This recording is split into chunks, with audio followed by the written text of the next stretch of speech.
Hello everyone, and welcome back to another episode of Mythos Vanesia, the Living Lore Q&A. Happy to have you all with me today. We're starting a little bit earlier than usual, just to give people a little bit of time to arrive and hang out. Chillax a bit before we jump into the real Q&A.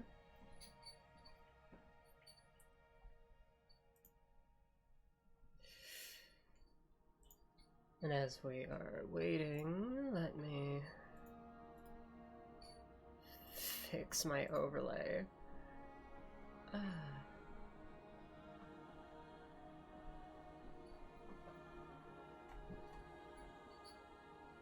If I'm a little bit slow today, please forgive me.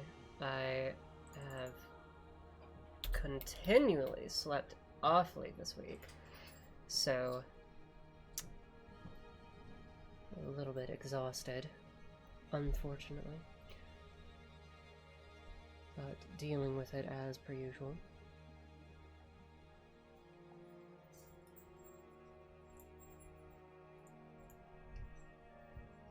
Hey Aqua, pleasure to see you. Thank you for popping in to say hi. I appreciate it.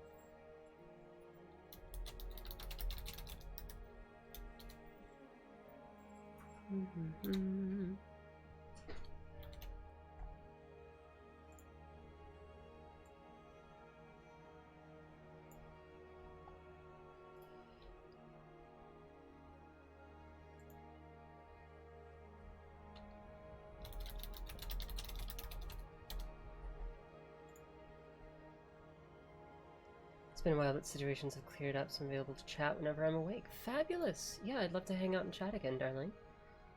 Hello, hello to our wonderful human. Human? How dare you? I am clearly a Cheshire. Thank you.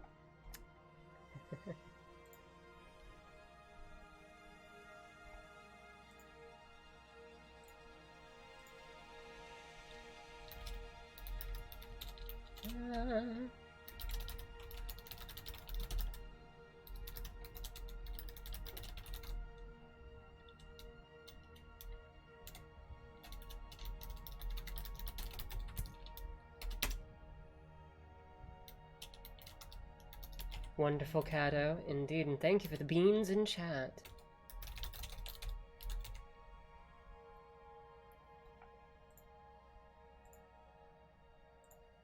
That's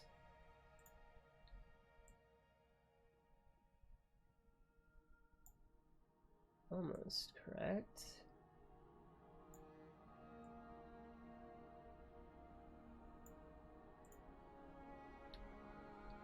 Mm-hmm. 48. Yeah, that looks better. Oh, one last thing. Let's center that stuff.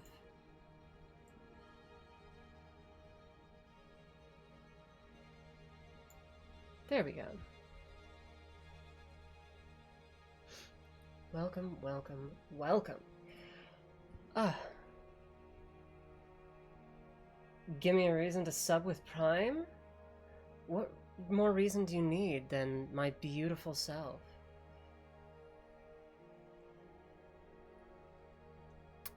How about because you love me?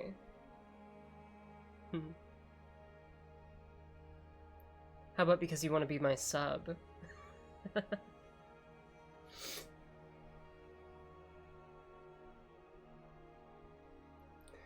Thank you, Lothus.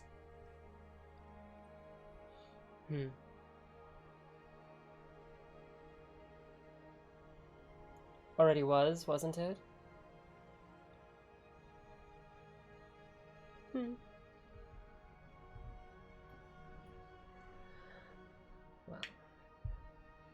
I'm gonna go ahead and get all of my little announcements, my usual announcements out of the way. So, for those of you that aren't used to my streams, or those of you that are, once again, the music that you're listening to today is provided courtesy of Ian Fisher at Tabletop RPG Music. That's Tabletop RPG Music on YouTube.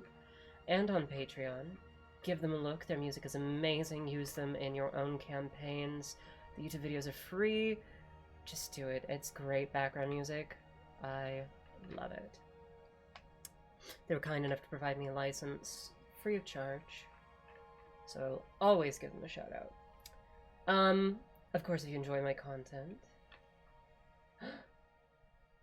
Tyroy, thank you so much for the Prime sub. Mwah. Let me move this layer down underneath my alerts where it should be. There we go. Thank you so much. Every sub that I get, Prime or otherwise, means the world to me, because it means that there's food on my table and money to keep me going. Fun talking last night. Curious to watch your D&D stuff. Fabulous. Well, good thing that you're here then. You missed the campaign last night. Oh boy, was that a trip. I made my players scream. For real. Go back and watch the VOD. Watch the clip if you want to. I clipped it. But hell yeah. That was episode 4, so if you want to catch up entirely, episodes 1 and 2 are on YouTube. 3 is going to be uploaded later today, along with 4. Hi, Zeke! And Aquacat, if you want to make me drink 3 times, fine. I suppose.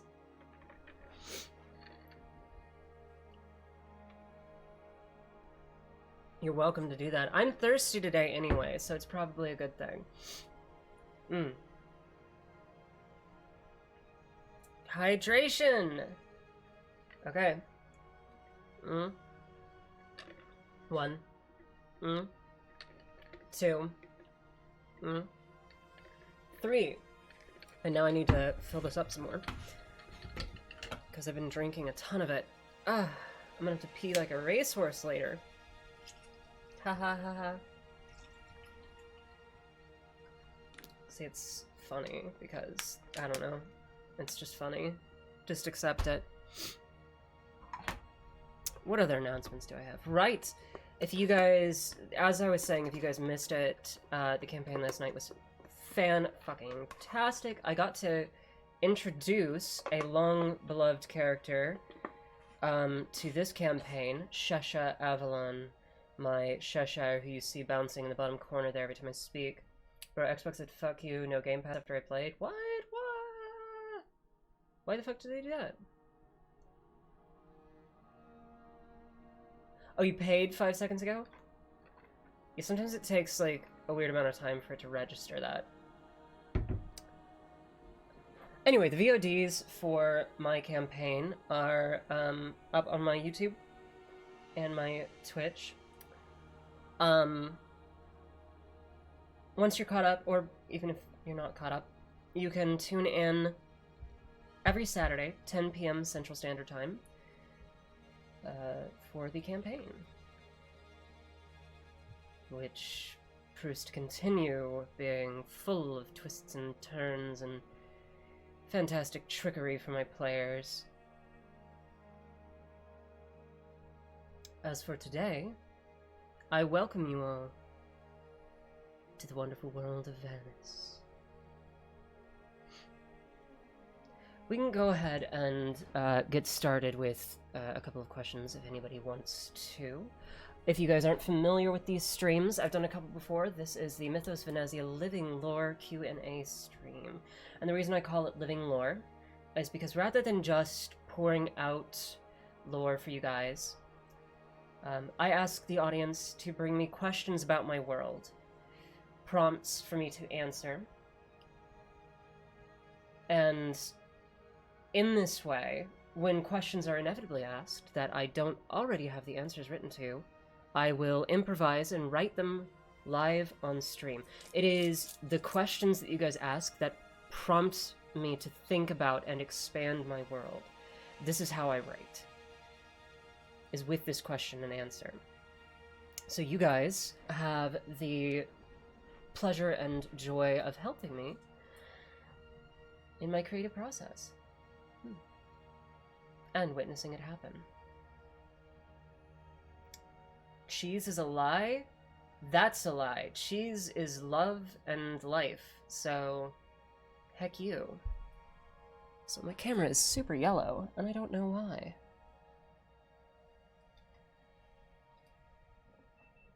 Let's try that.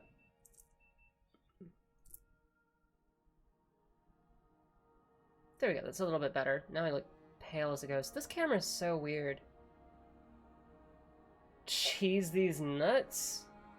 I mean, if you insist.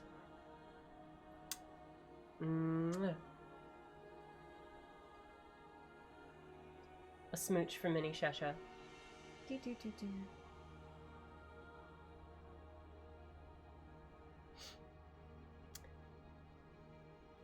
Yeah, also about Shasha. Cheese is just old milk. That's blasphemy.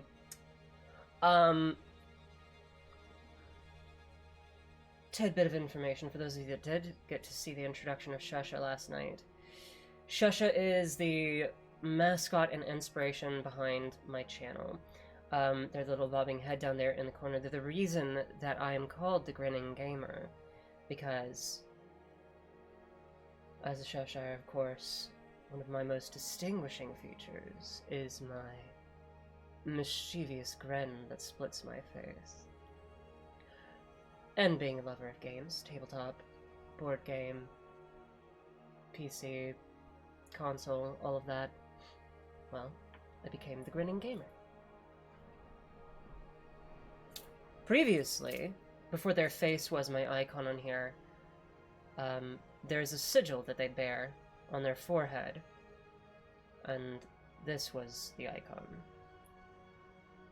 It's still the icon that is given to my subs. So Tyroy up there, you have the little icon there, Shasha's sigil. Anyway, I'm getting ADHD and distracting myself. So, I'm going to go ahead and open the floor, even though we technically still have about 10 minutes before I would start, to any questions that you guys might have. Today's topic is artifacts and legends. Now, of course, as always, I accept any and all questions about my world of Vanis. Anything that you'd like to know about the continents, the people, heroes, villains, gods, my creative process for building it, how it got started, how it got to the point that it is now. Anything that you would like to ask is open and on the table. The topic of the day only helps to serve as a starting point, a prompt for you guys to work off of, and maybe get some questions started.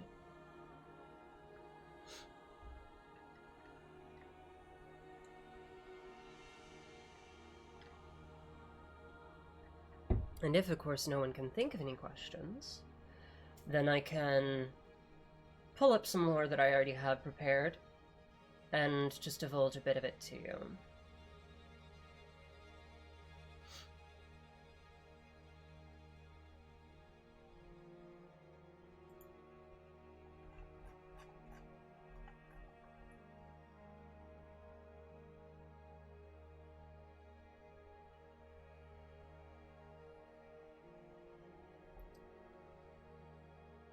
Cheese indeed, I'm wearing my chicken pizza with bacon, 2 cheeses, and sauce. That sounds delicious.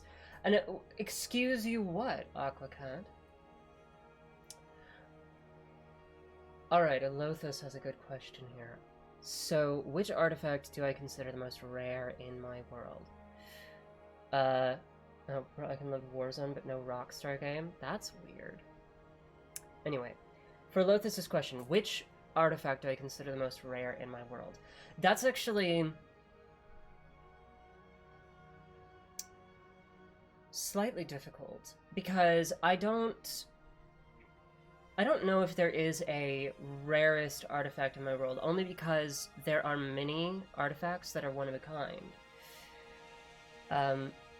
For example, there is an entire range of artifacts known as the Touchstones. Let me actually pull up my notes on this, because I do have a good little snippet about what exactly the Touchstones are.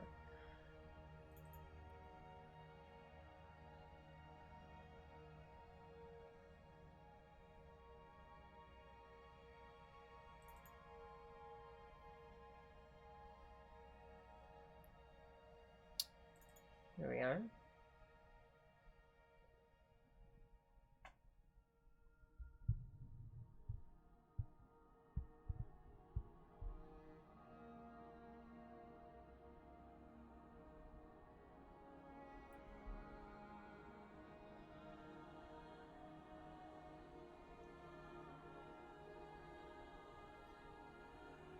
I mean, ones that, if fallen into the wrong hands, can make things go terribly wrong.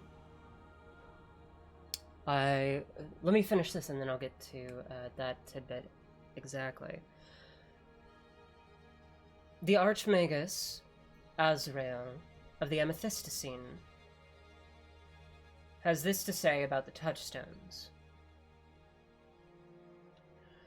Throughout the long history of Vanis, many powers and interests have left their marks upon the surface of the world. Gods, demons, outsiders, and magics have often imposed their will upon the world and the peoples in it. And where they have touched, occasionally, relics of great power have been left behind. These relics have been recorded in many places and many times, fragments of divine will, of eldritch power, and of arcane might. Over time, these powerful artifacts have been lost and found, buried and exhumed, wielded in hands both good and evil to bring about powerful change or to stop the march of that which seemed inevitable. Wherever and whenever these relics appear, their existence invariably defines the events around them. For this reason, we scholars have dubbed these items touchstones, a fundamental feature of the age in which they appear, and yet, so often, information about these relics is lost or erased, leaving only names, or nothing at all, leaving one to reconstruct their existence only from the marks that they have left upon history. For that reason, I, Azrael, have sought to record here all that we know, that the world may not forget their power. Aquacat, to answer your question, I'm so cute because I have to be. It's how I maintain my existence. I feast upon your energies of devotion. Elothas. Ones that, if fallen into the wrong hands, can make things go terribly wrong. This would be all of the touchstones. The powers that the touchstones wield are on a level unlike that which can be created through typical enchanting. They are fragments of powers that may have been lost, fragments of power that are impossible to replicate. Often, they are relics of divine will created by the gods themselves. Katsuki, hello and welcome to the stream. Thank you so much for turning up. It is good to see you.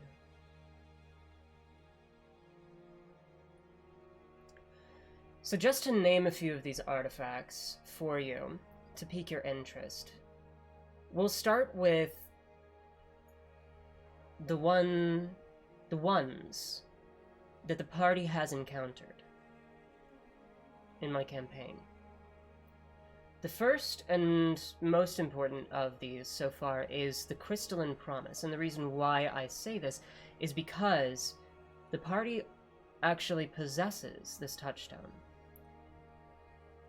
Having encountered at a part of their journey the gods Dulci and Fleur, the gods of beauty and passion,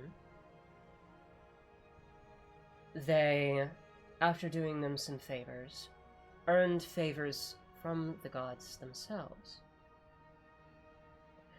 One of these favors, the wizard in the party, Apusand Vashtomehur, requested from them a fragment of their divine power, an artifact in order to increase his own power, to make him more useful to his friends. And so, the god Dulci plucked from his crystalline wings a single scale and transformed it into a staff, known now as the Crystalline Promise. This staff has unique capabilities, not only boosting the magical power of they who wield it, but also granting them the ability to infuse their magic with crystalline power. I can go into exact mechanical details if you wish, but right now we're talking lore. Pizza's here, you'd better share with me.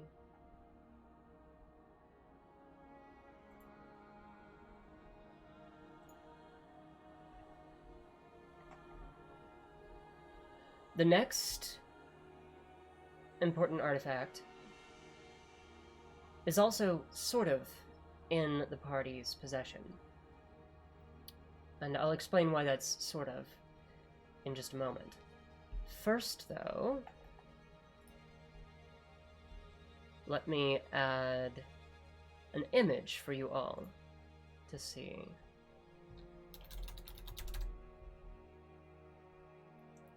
Now, you've all seen this image before, probably, having been on my page, but let's put it up on the stream.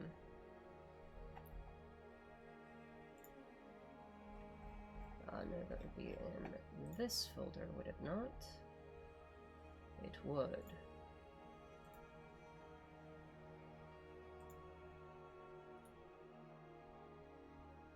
Sorry. It is a very large and detailed image.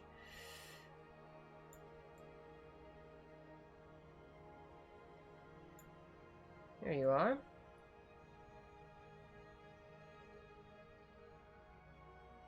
Here we have depicted a scene that you will find in the most holy temple of the Moon Elves, devoted of Alunair, the goddess of the moon and the light of revelation.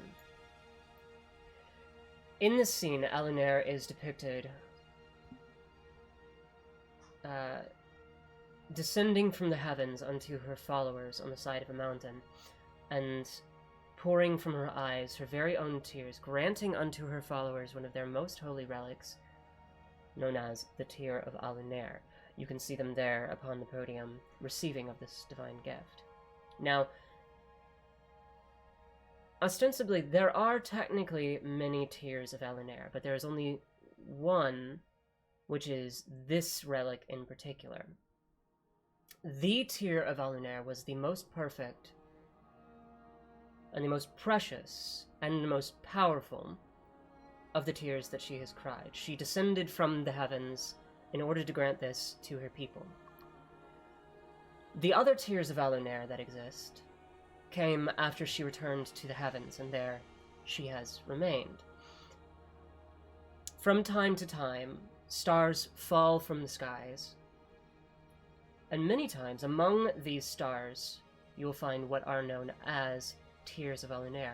Moonstone, melted in the shape of a tear by its descent through the heavens, with a core of Mithril, a metal not found upon Vanis except where it falls from the heavens.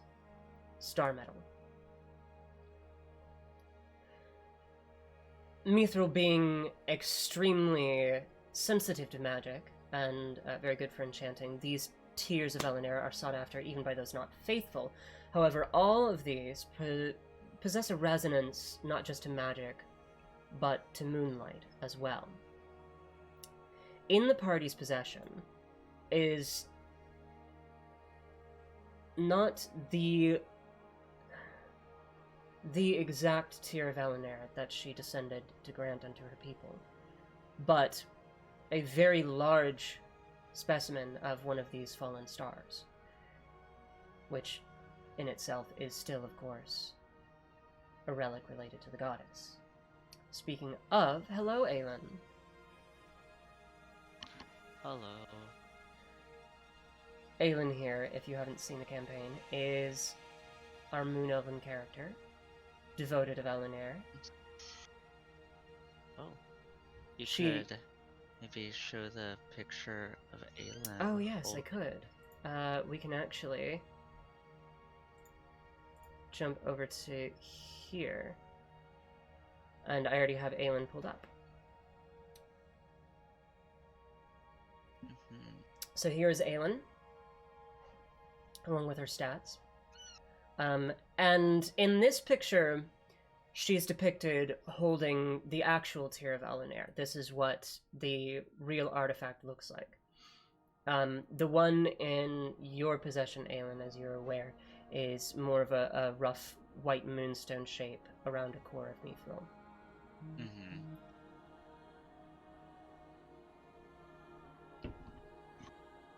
So these are... Alright.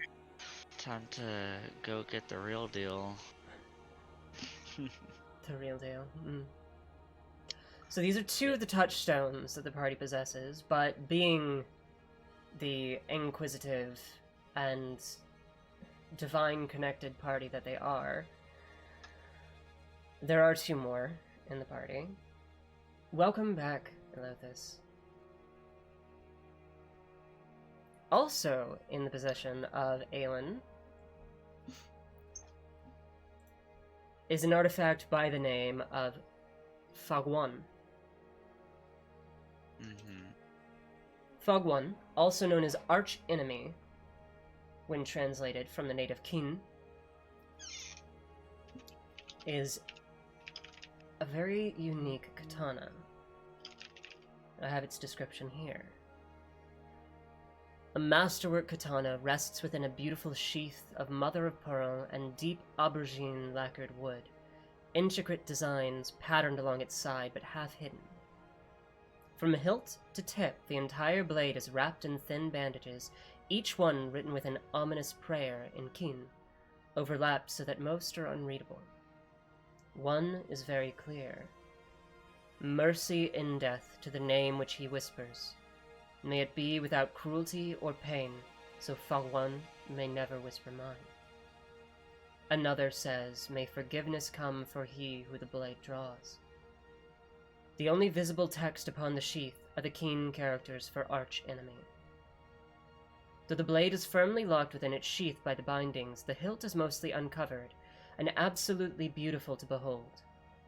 The thick cloth ito, which is jet black, parts in the traditional diamonds to show a single dragon scale through each window. There is one sapphire, one of emerald, one of topaz, one of citrine, one of ruby, one of rhodochrosite, and one of amethyst. Legend says that the dragons to which these scales belonged granted freely a single scale from each of their hides to aid in its construction, and helped to give it its power. Now, Fagwan is not your typical katana. It is bound in its sheath and may not be removed for any reason. The blade does not require attunement. It instead selects its owner. In order to be selected, one must hold the blade for 1 week. Over the course of this week, the wielder may begin to hear whispers from the blade, most unintelligible, but occasionally containing phrases of judgment, prayers, or old stories. The owner will know if the blade has chosen them when, among the whispers, they can hear a single name repeated. They will know if they were rejected, if the whispers cease. The name that the blade whispers will always be the person that it believes has posed, will pose, or does currently pose the greatest danger to its owner. But it will only do so if... well, hold on. No, let me reread this. When the blade chooses its owner, it will draw from their past, present, and future, and select one individual that the owner believes, has believed, or will believe to be truly irredeemable and a true enemy to them. In certain circumstances, if the blade considers its owner particularly worthy, the name that it whispers will be the one that poses the greatest danger to its owner. In instances of great danger, the blade might, at its discretion, change the name of its archenemy to a new target that poses its master danger. Now, while the blade has chosen the person that holds it, though it cannot be drawn from its sheath, striking with the sheath is as striking with a real blade. It will cut as though you had struck them with steel. Any enemy that you choose to go up against. In the presence of the archenemy that it has selected, though, the bindings will turn to ash, and the sword may be drawn, and a power, unknown even to its holder, will be unleashed.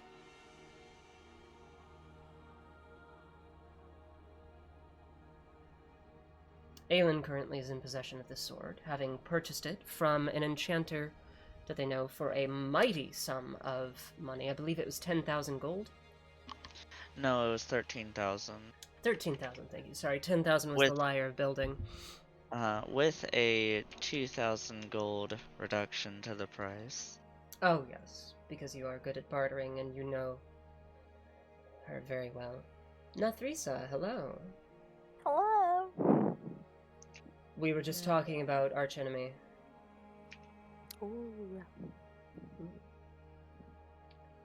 So Aelin is currently in possession of this, and it has selected none other than... Well, Aelin, is that public information to the party? No. Okay. It has selected somebody that Aelin does definitely believe to be a great danger to her. We'll put it that way. I do, out of character, remember this.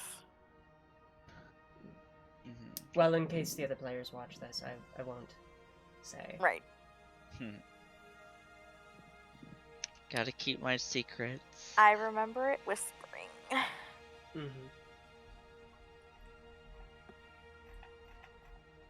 have the stats for it here, and they are delicious. I cannot wait for you to find out what happens when the blade is drawn. It is amazing.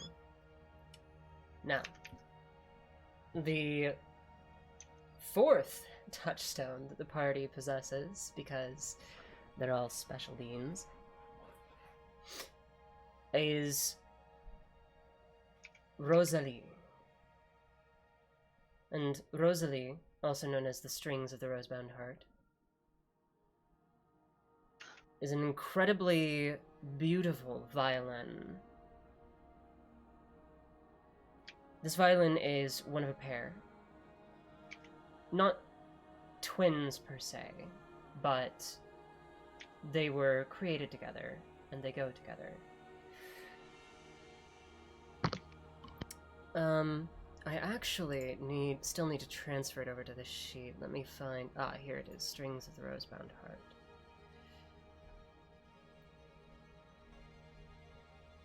So, the Strings of the Rosebound Heart, or Rosalie, is an artifact of none other than Dulce himself, the god of indulgence, bounty, and passion. Cadre, the bard of the party, is in possession of this, having been granted it as a boon, a favor in response to favors done before they knew that their little patron, who they believed to be a fae, was in fact a god. I mean, We he were is so very fae-like. convinced. He does act very much like a fae, and I was over here smirking every time you were talking about, oh, he's definitely a fae. Oh no, I ate food that he gave me. I'm probably bound to him or something. And I'm like, I love hearing you speculate. He just made glitter appear and, like, kittens appear. Like, what? He what played are we supposed into to... it. He knew what you thought. He gave us Feywild! Yes. So could a god do. Yeah, I guess. The violin Strings of the Rosebound Heart has several powers, and like all touchstones, there are various levels that it can reach. The touchstones, as I am designing them... Hello, Adam! Yes, glitter. Waggles eyebrows. They're a very sparkly individual. So, the touchstones, as I've designed them, have multiple tiers to them. However, that's not on this sheet. Let me actually pull out...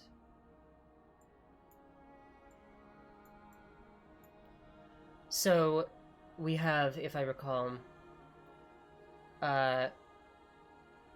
yes. The basic form is known as the extant form, and then you have imbued and imminent. For most touchstones, they have these tiers. Currently, Cadre Strings of the Rosebound Heart is at its imbued level. The violin can only be attuned to by bards, and when a bard attunes to it, at the extant level it grants 1 extra use of bardic inspiration. Imbued, it grants 2. Also at the imbued level it has 4 charges. There's an ability that it has known as the Forgotten Waltz, which I will summarize. You select a target that can hear the music of the violin, and they must make a save against your performance check. If they fail, then as long as you continue to play, they are charmed by you.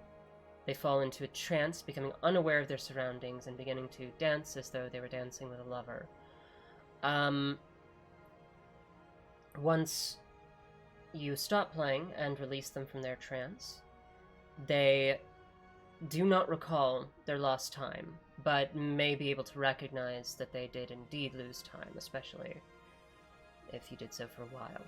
The second ability that it has, Beauteous Trance, takes this to another level, spending multiple charges in order to target everyone within a certain range. However, it's more difficult to maintain and has a time limit.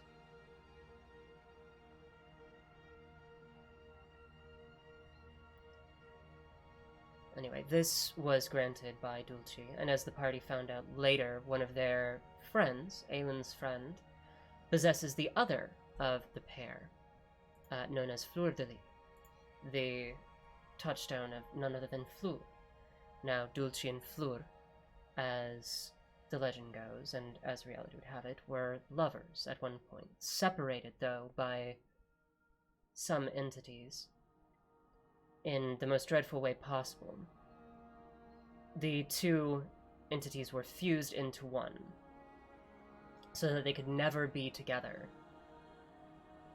When one walked the earth, the other was subdued, vanished from existence, and they can essentially swap back and forth, but neither can exist on Vanis at the same time. However, while this was being done, as the legend goes, their heartstrings were stolen and used to forge these two violins. And now, when the two violins are played together, and the music sings in close proximity, Dulce and Fleur may once again walk hand in hand. The party freed them for a time, in order to save themselves from an absolute cascade of cultists and Shadowfae, and as thanks for freeing them from their bindings temporarily, the gods granted boons unto the party, which is how the Crystalline Promise came to be.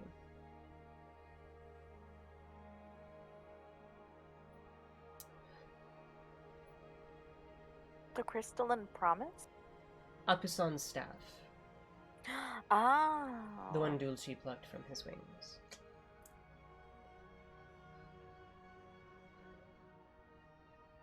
Sailor Moon heartstrings? Something like that, I guess. I don't watch Sailor Moon, so I wouldn't know. But still, a beautiful story. That was a good little arc that I had planned. I love that. We still have the pink book that has their story in it. Mm-hmm. Oh no, must Sailor Moon? I know, what kind of gay am I that I haven't watched Sailor Moon? How dare. So, that covers the touchstones, the 4 touchstones that are in the party's possession. A good list of artifacts. However, there are more artifacts under the list of touchstones. We have, for example, the 7 Unfettered, the Weird Lochtok, Esper Marsuk, Sirius the Solar Heart, and of course, one that the party has witnessed, but not held themselves, Lomegil, the Twilight Sword. In the possession of none other than Nathrisa's father.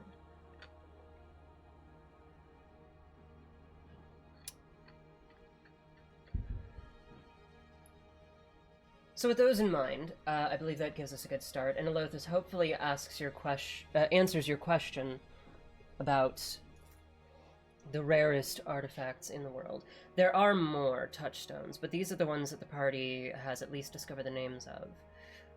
Aelin did some research in the Sylvan Archive in Shinorkal, the city of light and snow, pinnacle of magical research in the Syrian Empire.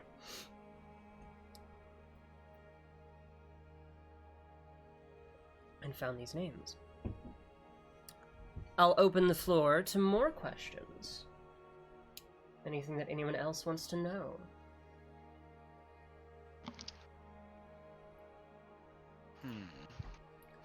Also, Nethrisa and Aelin, since no doubt you have the stream muted, I'm going to...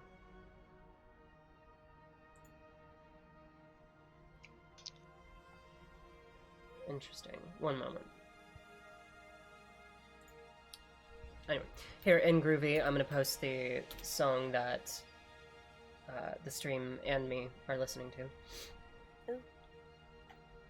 The stream and I, rather, to do proper grammar. I speak English good.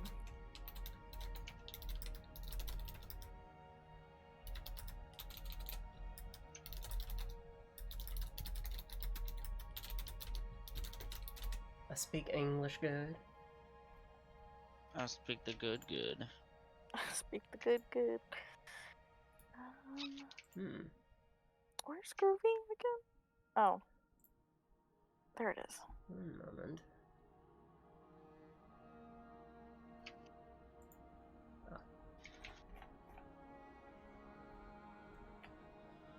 There we go. No questions, everyone? None? Well, I'm trying to think of stuff that I'm allowed to ask, you know. You're allowed to ask anything, I just may not answer. What color is your underwear? I Pink. wonder if there is a artifact what kind of question is that? one of the oracles of the 8 spires have made. Ah, the Oraculum Octet?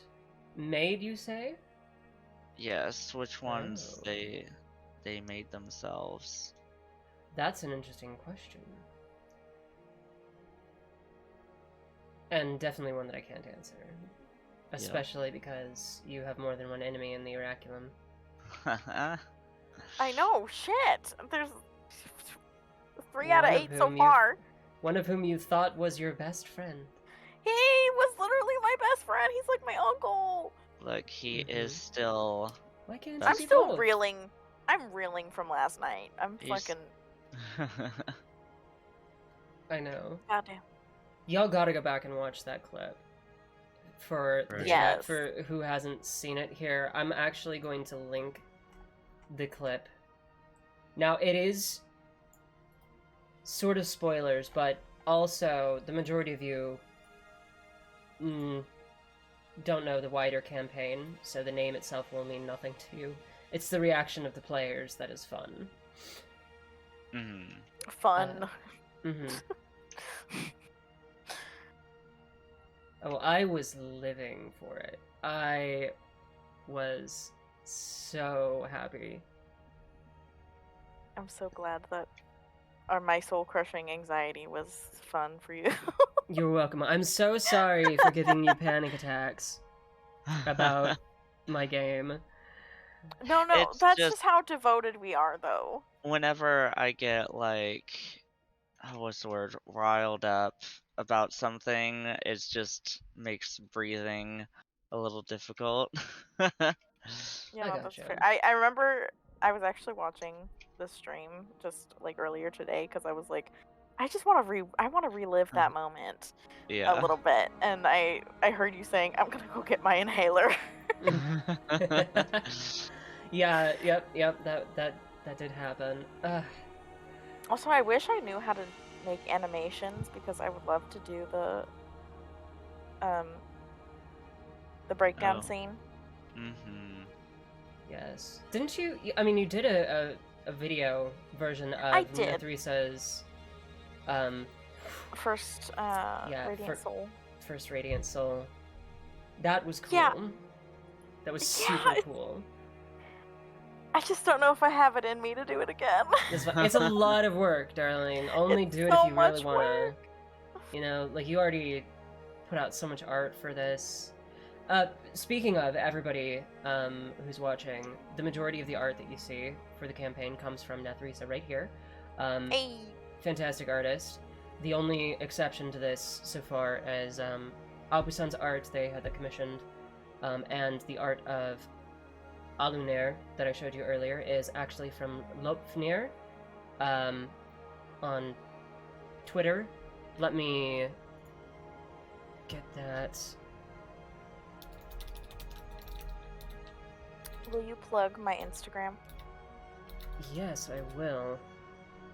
Bet. Here, let me... Actually, what is my Instagram? My art Insta.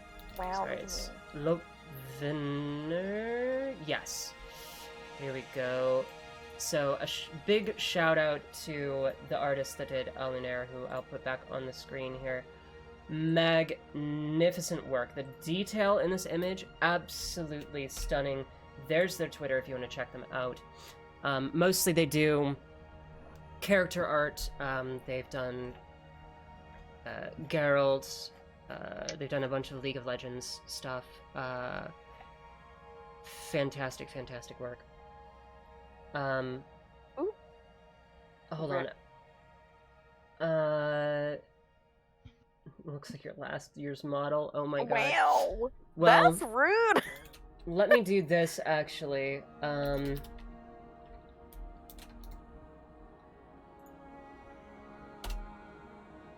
Okay, you should have mod permissions now, Nethrisa. You can post your link. Thank you. Mods are allowed to post them. Less than oh. It says it was not sent because that's what I sent less than 30 seconds ago. But they deleted it! Send it to me. Okay. And I will send it. Bet, thank you.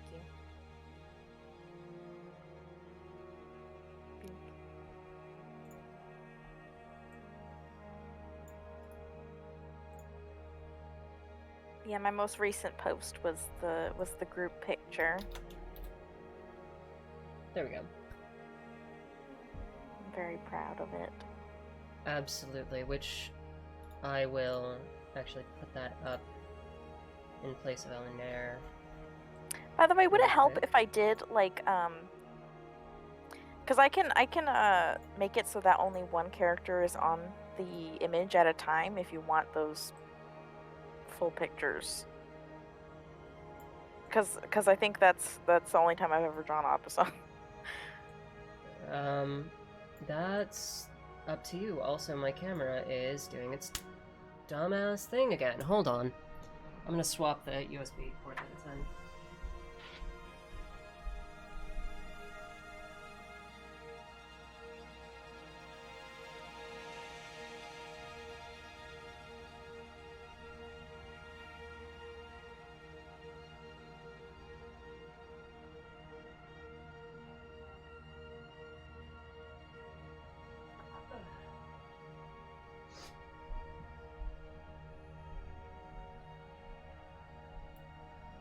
Okay. So, camera.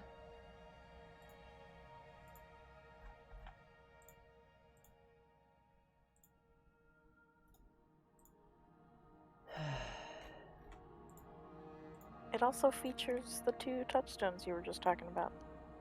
It does. And, of course, this dumb thing doesn't recognize it in that slot.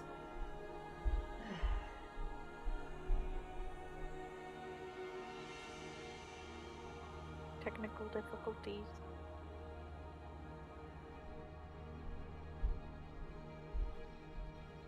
Yes, I solved one technical issue and another one pops up. I no longer need a new CPU, but I do apparently need a new heckin' motherboard. I've had mild USB issues on this thing for a while. Okay, there we go. It's working again. Dang, well. So I just had a thought that popped up into my head about other questions that we could ask. Mm-hmm. What about relics made by the Jana tribes? Oh, relics made by the Jaina tribes. I know there should be one, what was it called? The weird... Oh, that... I told them not to knock on the door! Sorry, I'll be back. You're fine. So... we do, in fact, have a couple of artifacts that are made by the Jaina tribes.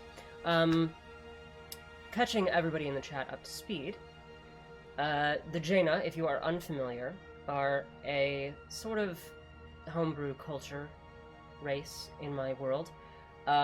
Any anthropomorphic character beyond Dragonborn and Lizardfolk fall under the category of Jaina. Well, most. Anything avian, mammalian, so you still have the Sahagin, completely separate fish-like individuals. You still have the lizard folk, completely separate. Anything reptilian or draconic is not Jaina. But we have the various Jaina tribes, with everything ranging from horses to Loxodon. The Tabaxi are considered a part of this, although they're not called the Tabaxi, it's just the various breeds of cats. We just use Tabaxi stat blocks for that. Avians, your stat blocks for Aarakocra and Kinku would fall under these as well. Mostly the Avians would be in the Perquala tribe, or in one of the tribes of Evroth, which there's so much lore I can't remember the name off the top of my head. Anyway, the players have had extensive dealings with the Jaina, and one of the players is a Jaina. Apusant Vashtomehur is a Loxodon of the Domuhur tribe, one of the Jaina tribes of Salaka. They have found before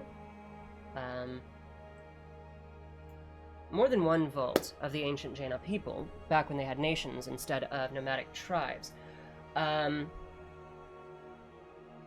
There are a number of artifacts that can be attributed to the Jaina.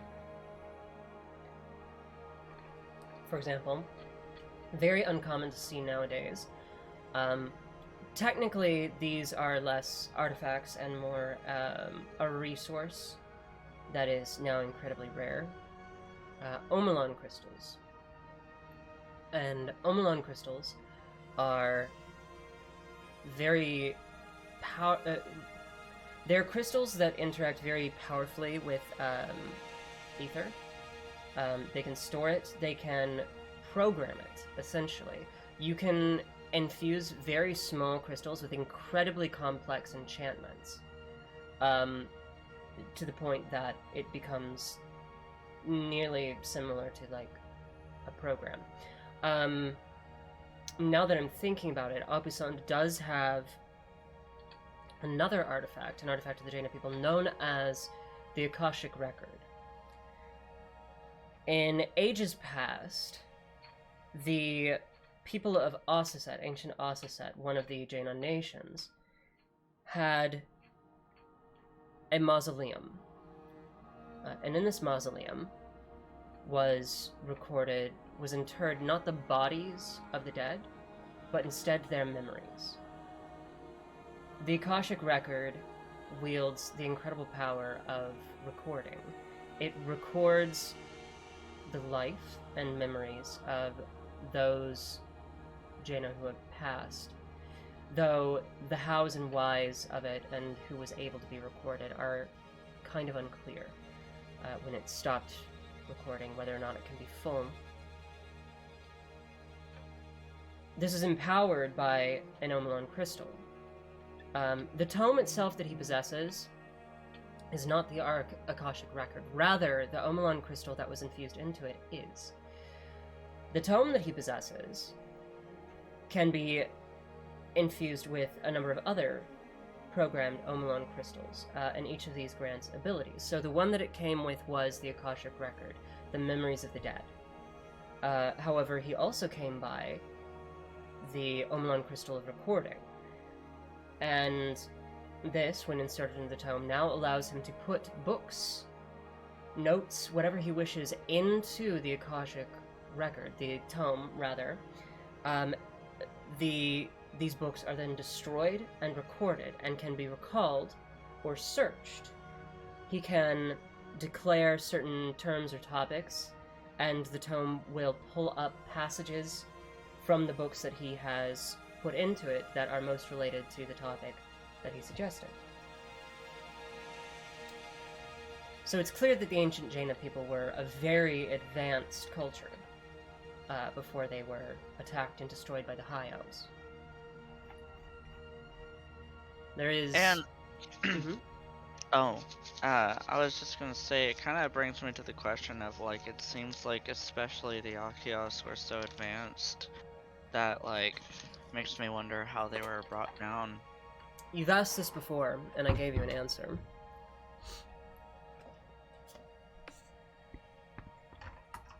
I forgot. You witnessed the destruction that was clearly rampant in Vestinol.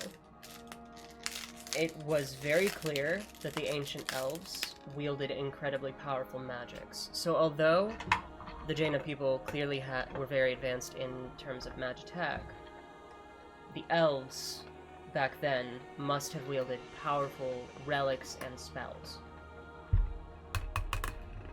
Okay.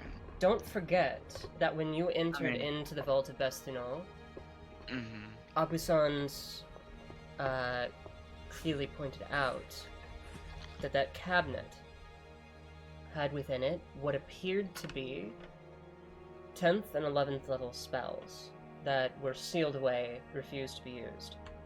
But just because the Jaina didn't use them doesn't mean other people didn't. Also, crap, what was I gonna say?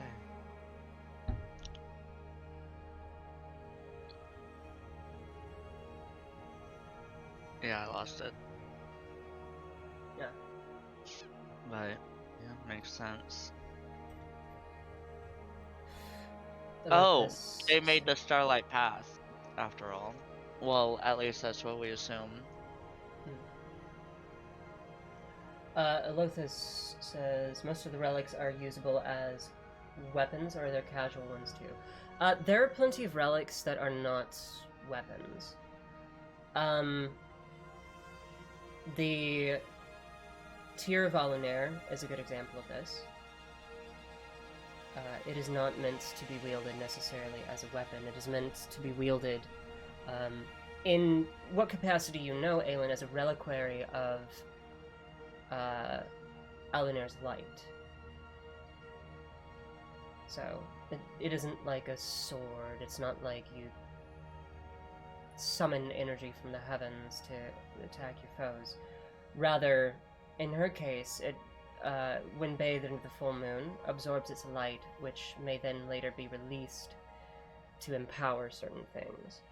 In her case, she has an item already that, depending on the phase of the moon, is more or less dependable on receiving an answer from her goddess. When the moon is full, she may ask a question of Alunair and is almost guaranteed to receive an answer. When the moon is dark, she is almost guaranteed not to receive an answer. Which means we have to keep track of the days and the phase of the moon. Which is very easy because I have a lunar calendar. So each month is a perfect cycle of the moon. 32 days precisely. Now, there are other relics which would probably be considered touchstones, had they not been forgotten, that are left over from the Jaina. You've seen some of them.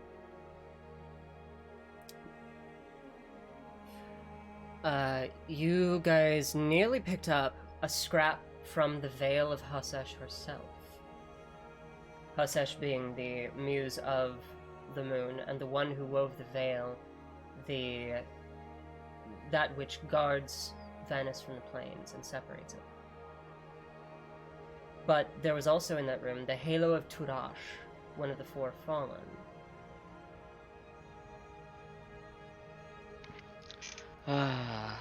If only. However, I did think the Tome of Veil Walking was, even though more time-consuming thing to get, will, in the long run, provide much more use.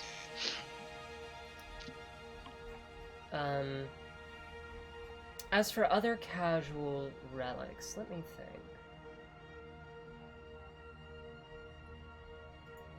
Let me first see if I already have some. There would absolutely be more. You've already listed off the ones that I discovered, right? Yes, yeah. Which ones? You list them for me. Because maybe I missed some. Hold on, I gotta go through my book, my notes. What is this? Be studies, Sylvan Archive, information and research.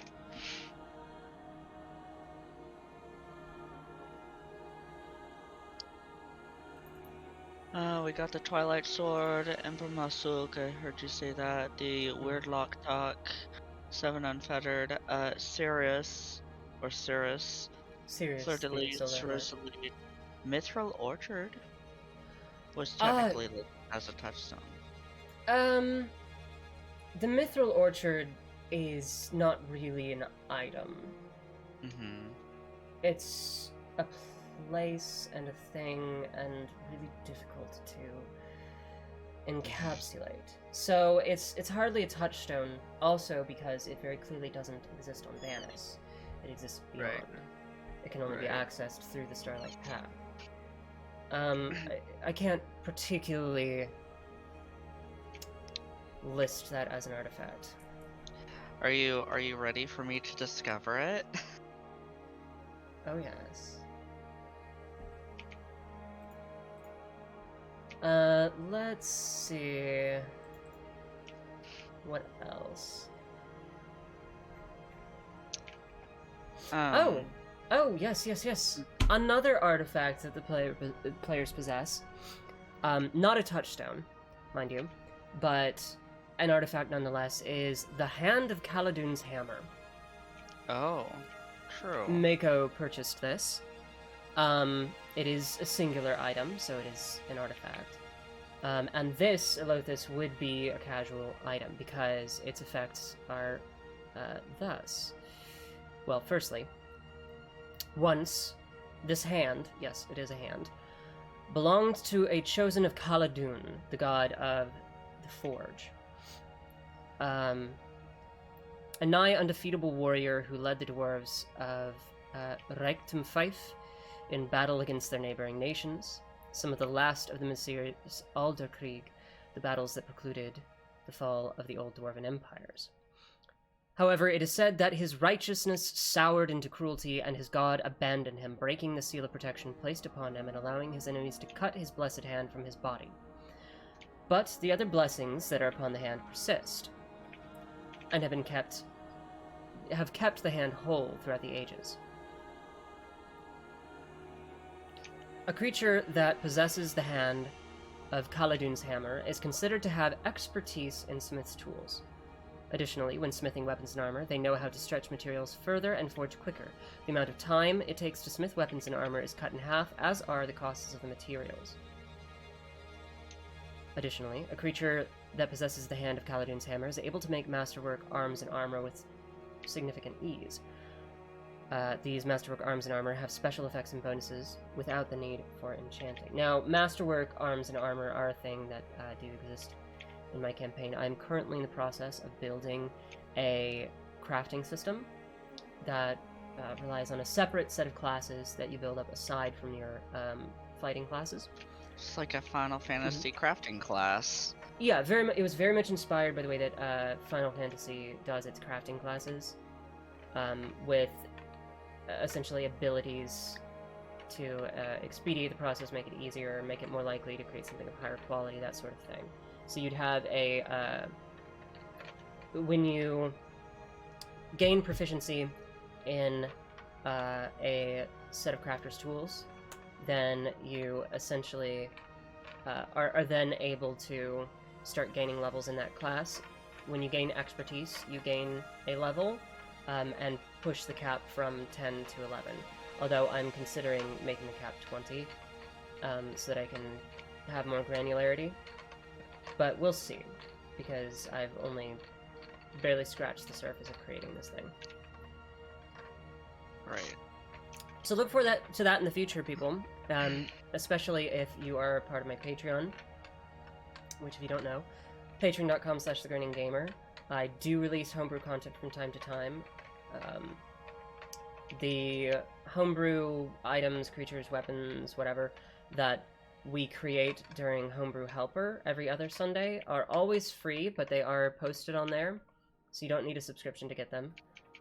Anything else that I create is going to be released at the Citizen tier, so for $3 a month you get access to all that. I just released a system expansion, the knowledge system that we use in my campaign, on there, but we also have the Etheric Transcriptor, we have the Absorbent Shield, and several other items. At the $6 tier, you gain access to early access materials, stuff that is still being play-tested and not ready for final release. You get to see that, use it in your own campaign, and come back and give me feedback on it. So.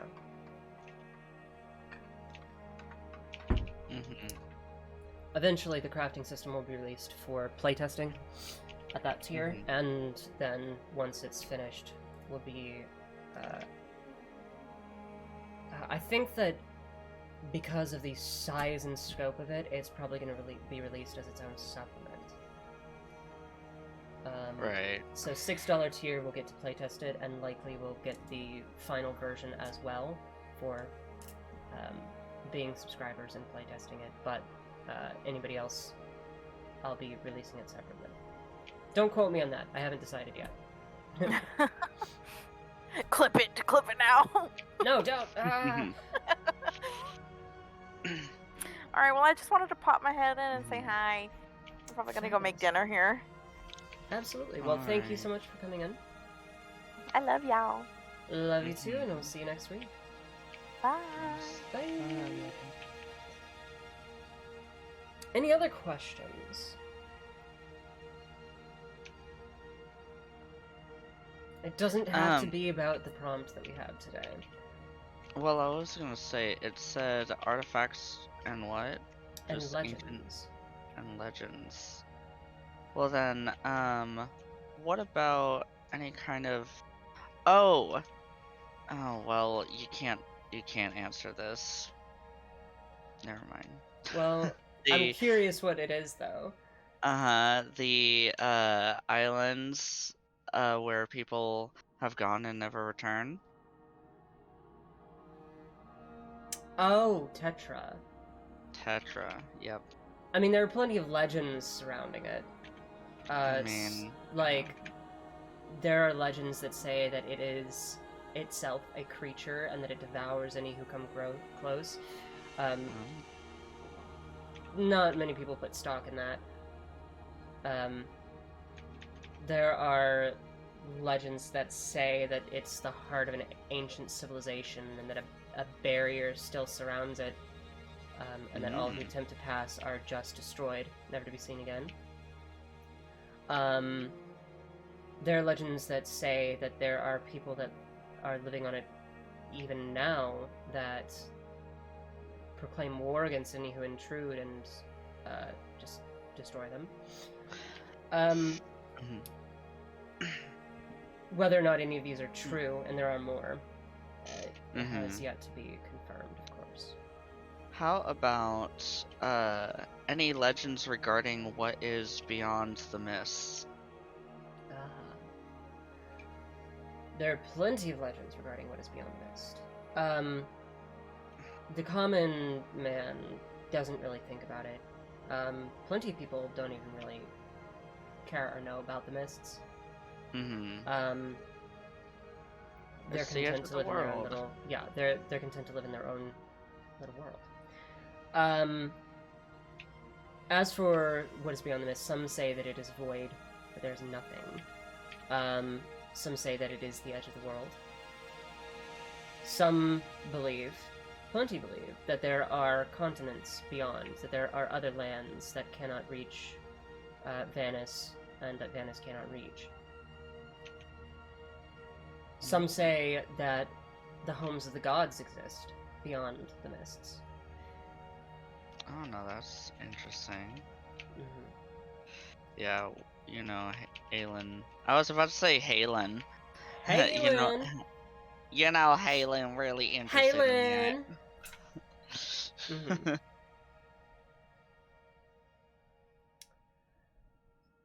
What else? You, of course, know that the home of...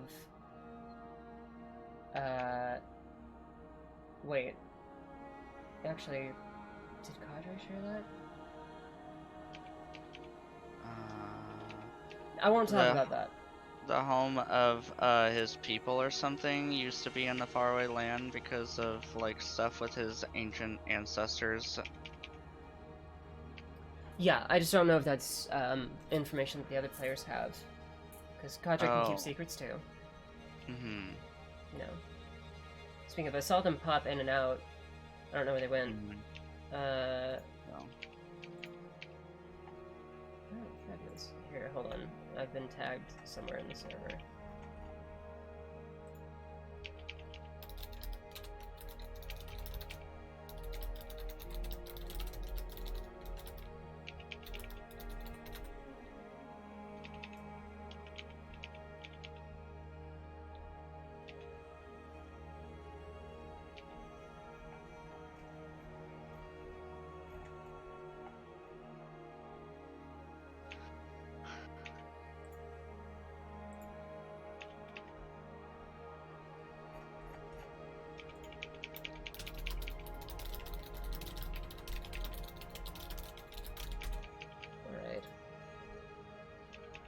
Next questions.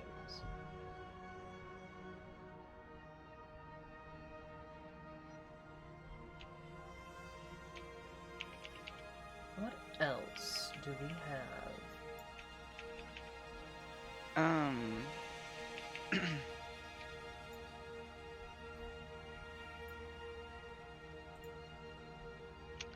I'm trying to think along the lines of like ancient history and stuff like that.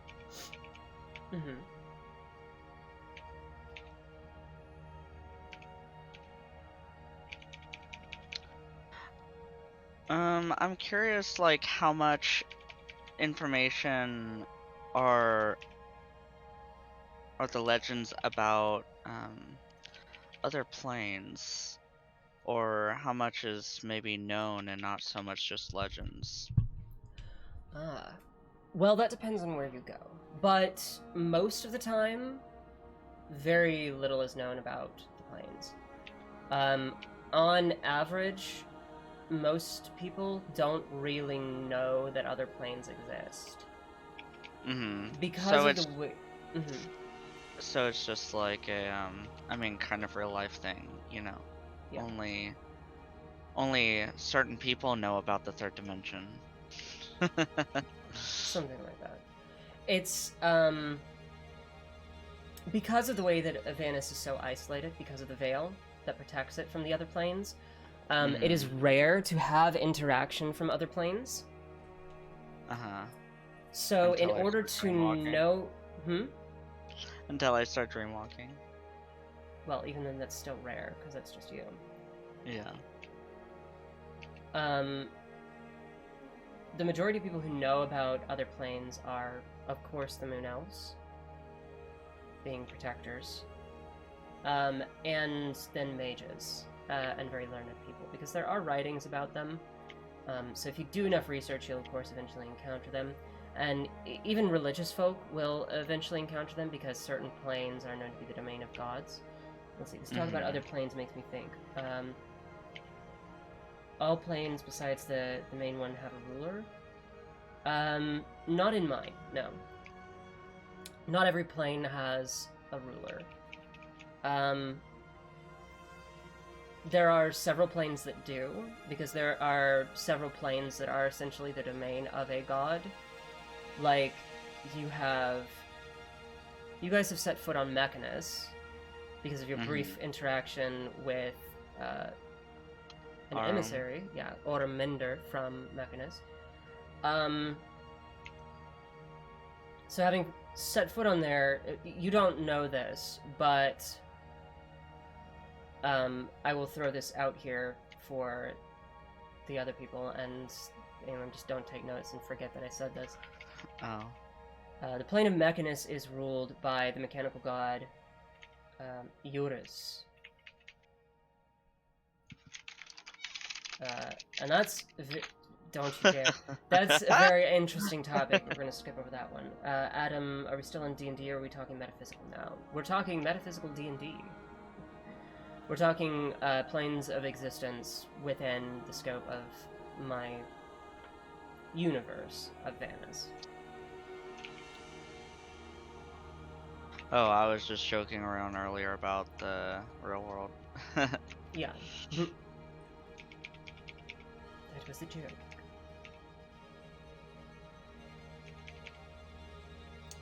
Another good example of a plane with a ruler. Oh, got distracted, so I wasn't sure. That's fair.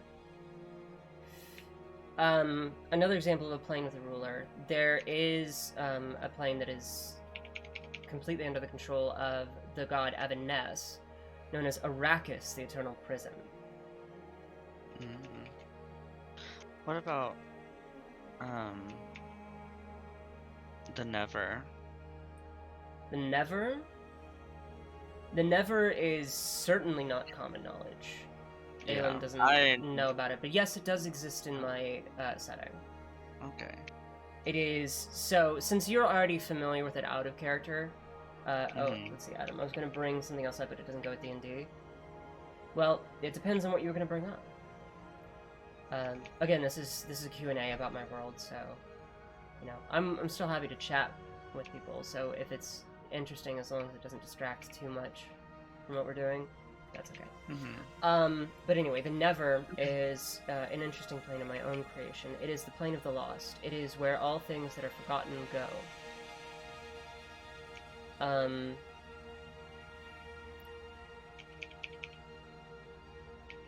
The Never is for the things that were never meant to exist, have never existed, or have ceased to exist. When all people forget about something and it vanishes from the world, it goes to the Never. In my world, it is also the last stop, essentially, for Aether on its way to the end. As it is broken down entirely, it passes through the Never. Empaths. Interesting. Well, what about empaths, Adam?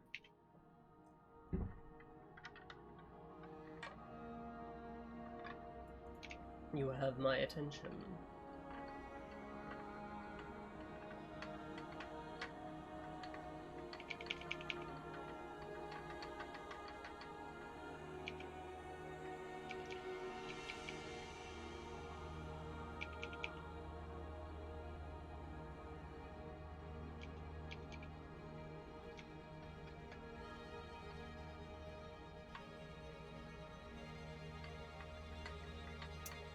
I'm an empath with no control, but it has nothing to do with D&D, which is why I didn't bring it up. Empaths are interesting. An interesting topic. Being a witch myself, IRL, pagan. You know, those sorts of things definitely do interest me. But yeah, we'll save that topic for when we are just chatting instead of the living lore. So, next question is about my world. There is quite a lot to explore in this world. So don't be shy. Feywild? What about the Feywild? Legends, or perhaps even artifacts, connected to that. Or artifacts. Well, you know of one, because from what you've already learned. Lomegil, the Twilight Sword, is supposedly made of a fragment of the Feywild combined with a fragment of the Shadowfell. Hence its duality. It's twilight, that place in between light and dark. As for Legends of the Feywild, of course, anybody who starts to delve even a bit into knowledge on the planes, the first that they're going to discover are the Shadowfell, the Feywild, and the Elemental Planes.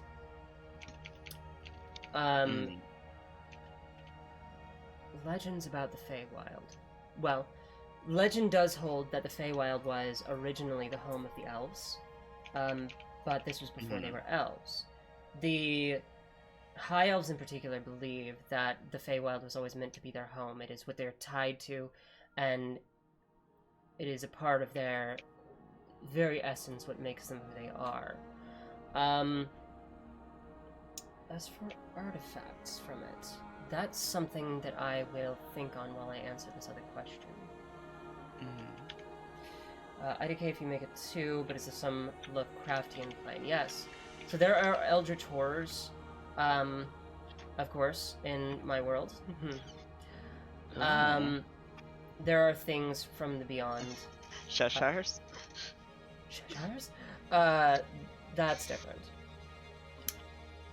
Lovecraftian place, I would say anything that comes from the void.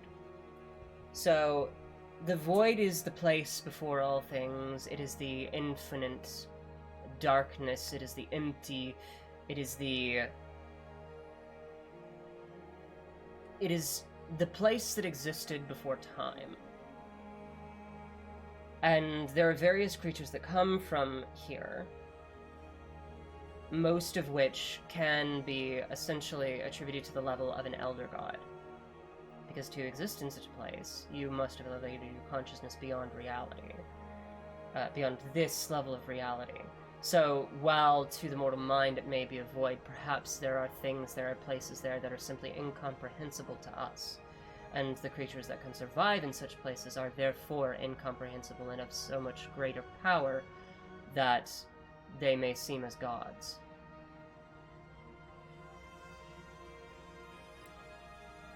The most notable of these creatures, the one that is so well known, is Fortis. Legend says that before time, Fortis flew through the void with his wings burning of the hottest magma and scales cooled to the hardest of rock, and eventually he came to rest curled up and became Evaness. His body cooled into the surface of the world. So this is the first mention of the void and a creature from it. He is hailed as a god. His very body creates the world upon which people stand.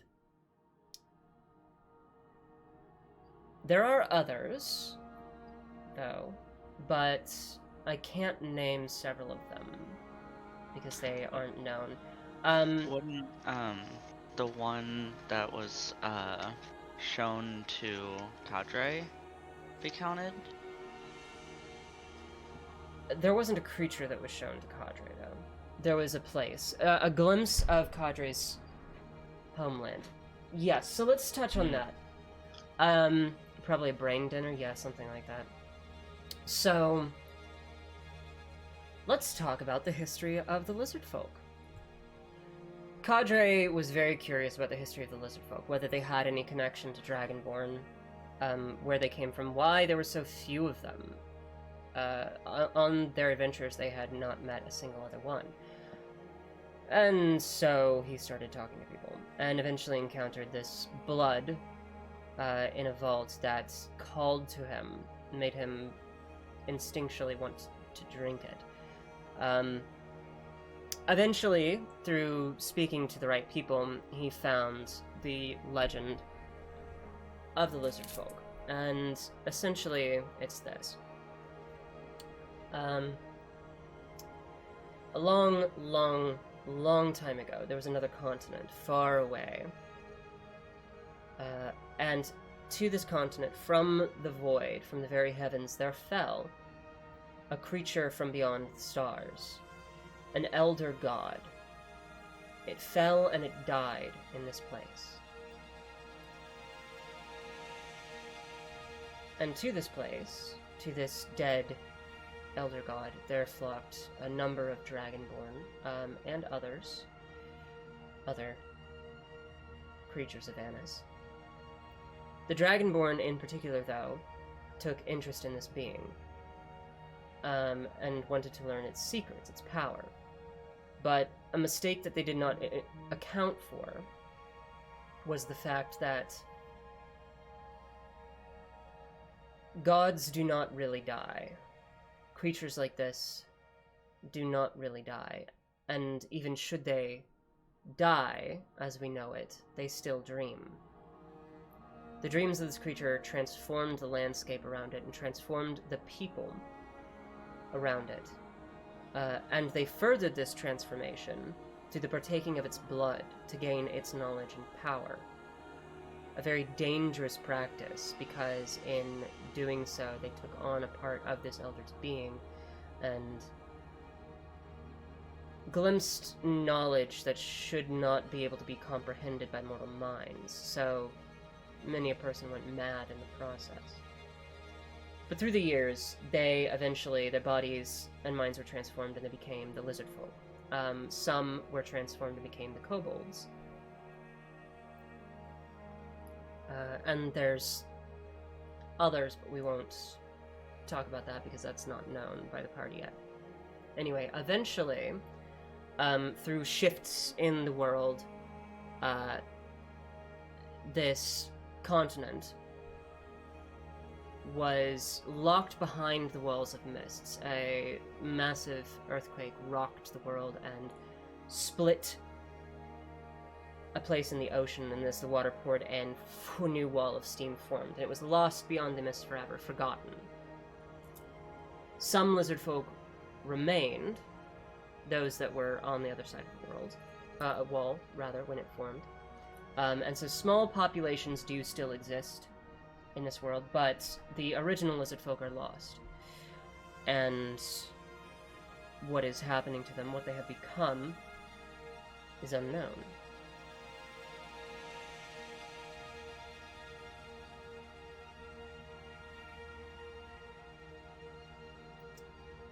So that's probably a good example. Yeah. You do, of course, have... juicy. Yeah. You have the Illithid as well. But very little is known about them because they don't come to the surface. They remain in the Underdark. Deep, deep, deep in the Underdark, in the very bowels. Mm. And you do have certain creatures from other planes, like Beholders. That sort of thing. Oh, well, that said, there is talk currently of an attempted invasion from creatures of the far planes, the far realms. You know this, Aelin, that there are armies warring beneath the surface of Albion, an undead army against an army of creatures that are supposedly from the far plains, led by one known as the Lord of Eyes. I was about to say, the so-called Lich King? No, I'm kidding. Yes, there's supposedly a new undead king that has arisen.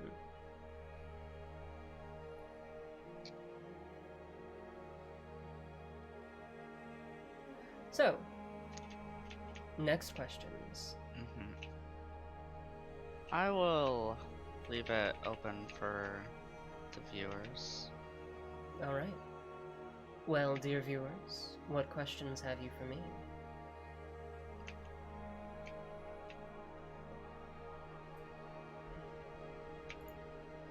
While I also try to think of any other new questions.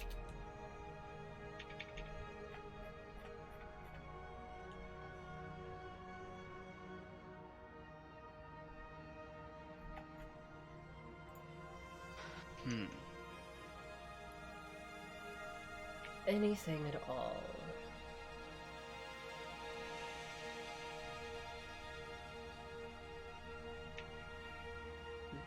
Unfortunately, don't know enough about D&D to ask a question. Well, in this instance, Adam, it's less about D&D and more about my world. So you don't have to have knowledge of D&D, you just have to have a curiosity about the world. What do you want to know about the world?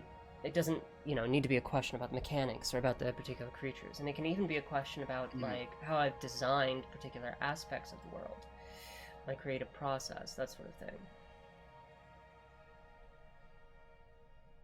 About particular characters. Major deities?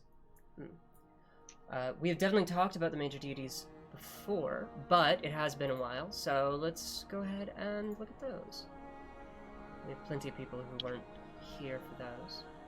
And perhaps to also maintain, I mean, it doesn't have to be maintained to the prompt, but yeah, the prompt is merely inspiration. So talking about relics or something from deities, which I know you've talked about too. Yes. Alright, well, I might touch on some of those. Let's go through the list first. So, I've already mentioned Fortis just now, the World Dragon, representing both creation and destruction. Also the god of primal fire and the Underdark. Their worship is frowned on, but when it does occur, it's more tuned to prayers for them to remain in slumber. Because it is said that once they awaken and spread their wings, Vanis will be destroyed.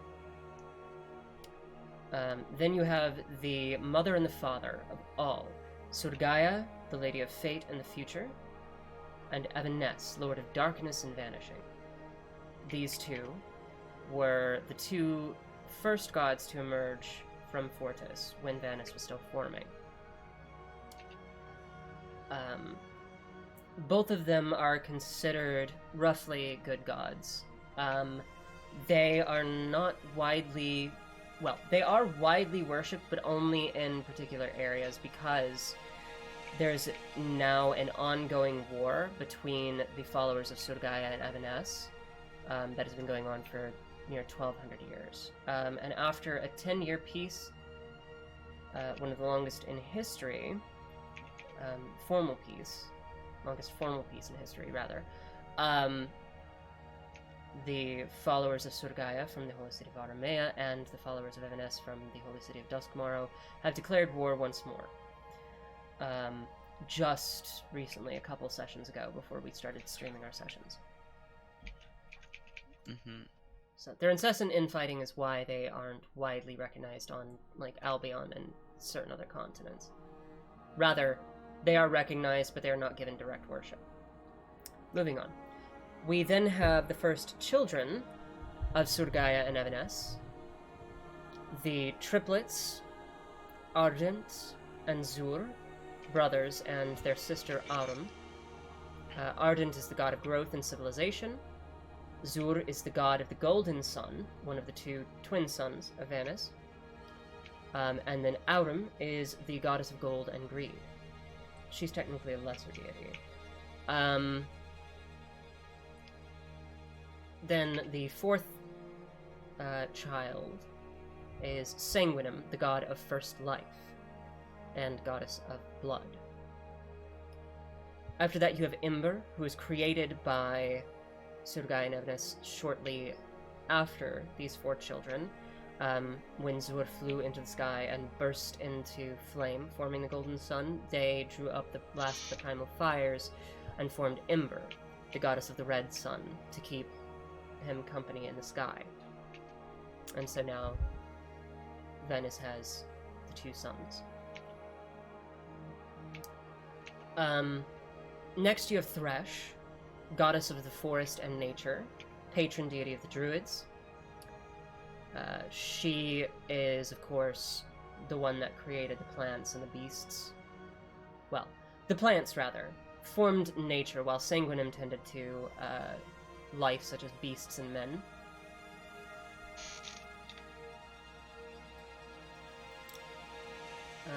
We will skip over those two because those are minor deities, and one of them isn't known. We have Rants, Lord of Storms and Lightning. Rants has very few major temples. Most worship is tuned towards offerings to coax away his ire and protect from his creations. They have the domains of storms, cataclysm, lightning, destruction. You have the two gods of death. The major deity is going to be Wraith there, Lord of Death and the Afterlife. So they are the one that presides over the afterlife itself, the sorting of souls, so to speak. Meanwhile, you have Fetter, Lady of Souls in the Grey River, and she is the one whom it is said plucks the souls from those that died and carries them unto Wraith's care. You have Khaladun, Lord of the Forging Flame. Khaladun is a very interesting god, widely worshipped on Vanis. They are the double-edged blade, so to speak. That is their symbol. And they're a bit treacherous. Khaladun's primary domain is that of the Forge, respected by smiths and miners, but as Lord of the Forge, therefore, he also presides over most of his creations are weapons of war. That is quite often what is forged. So war is also his domain. I like talking about him because he's a very interesting creation. His representation and order are ones of balance, respecting conflict but judging it upon a knife's edge, wary that at any moment the delicate balance of a just and noble cause for war can slip quickly into the pits of blind ambition and conquest. Paladins of Kaladun are often arbitrators of battles, and will watch over conflicts and condemn those that they see slip into evil ambition. It is very delicate to be patronized by Khaladun, because at any moment, should you falter from your ideals, then you may be abandoned by him.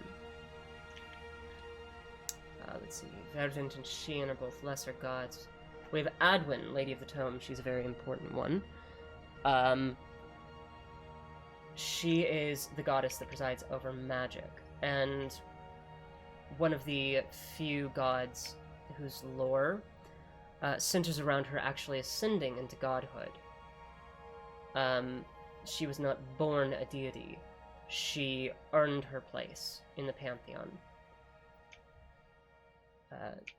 There's a little bit of tension from that in certain circles, but she's still very well respected.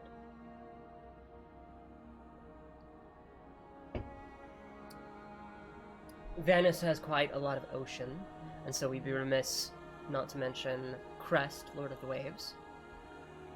He presides over the oceans, the lakes, and all life that lies within water. It was not Sanguinem that created the life that exists beneath the waves, but rather Crest, which is also why it appears so alien when compared to the life of the land. Crest, it is said, fell from the stars, crashed into the ocean, and the starlight that he brought with him, he formed into the creatures of the waves. Fleur is a minor deity, so we'll skip them. We have Noct, an evil god, but one of the major ones. Noct is the lord of night and darkness. And although he is a major god, you will not find his temples in any bastions of civilization. Noct rules over not just the night, but the darkness that clouds the minds of men and overtakes their hearts.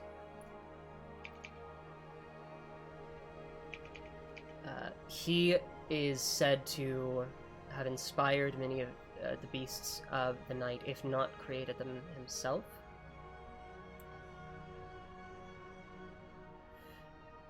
He is lawful evil, domains of darkness, night, corruption, and dark inspiration. It is said that he continually hungers for Alunair, the goddess of the moon, seeking to corrupt her and steal her away. So, of course, all those that worship Alunair are in direct opposition to Noct.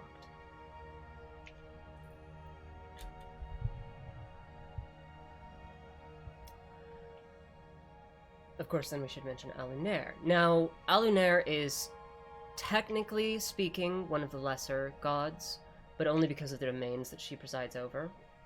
But since our story in our campaign centers so heavily around the cult of Noct, and of course we have Aelin here, who is a moon elf and a direct worshipper of Alunair, we must mention her.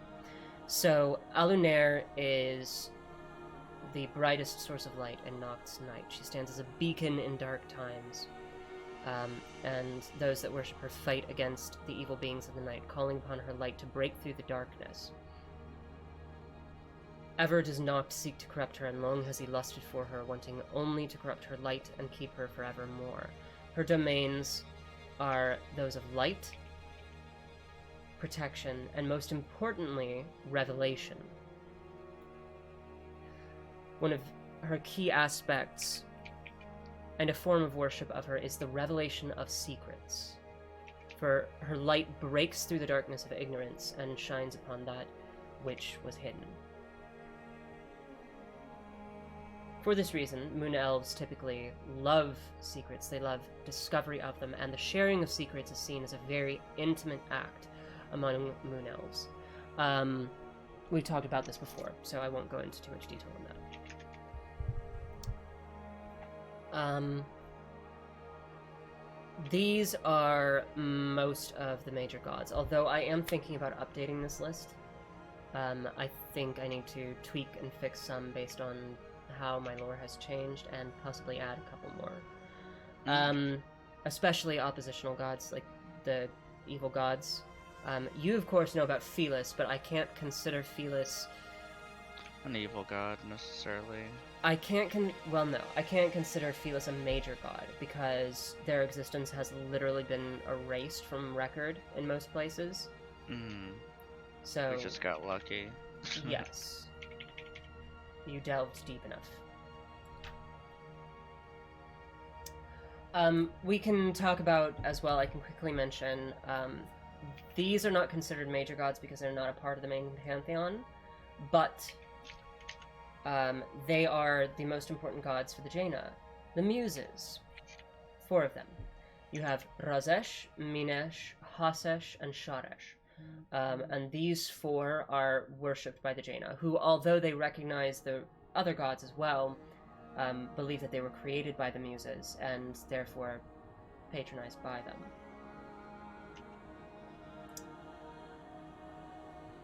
They're only really worshipped among the Jaina.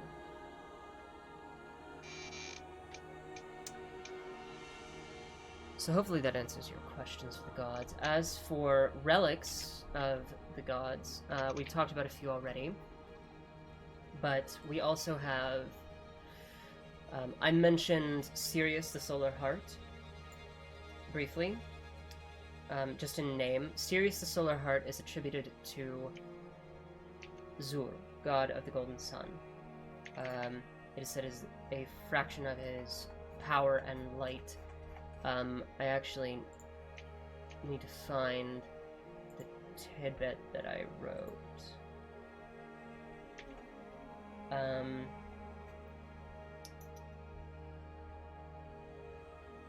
we go.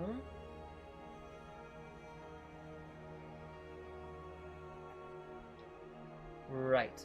So Sirius has turned up time and time again, but nobody knows where or when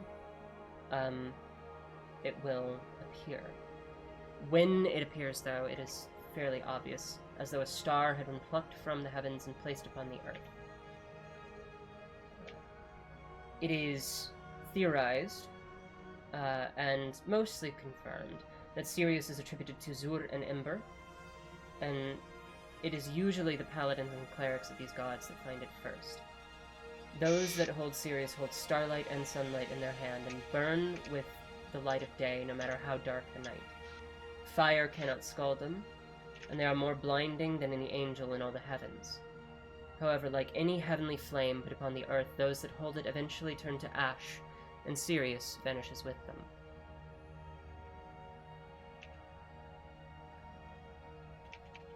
You have the Seven Unfettered, so named because their power breaks one from the cycle to which fetter holds all life. While the river flows one way, it allows one to stand against the current and stride back. They are 7 and they are 1, named for the ones that forged their power. So this is not technically attributed to Fetter, more against her, almost. Though that legend has no particular confirmation. You have... let me think.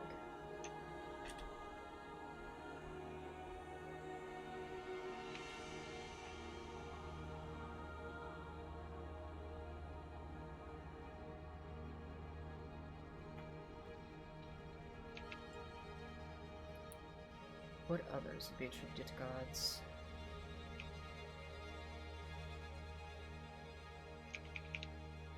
Well, none that you know of.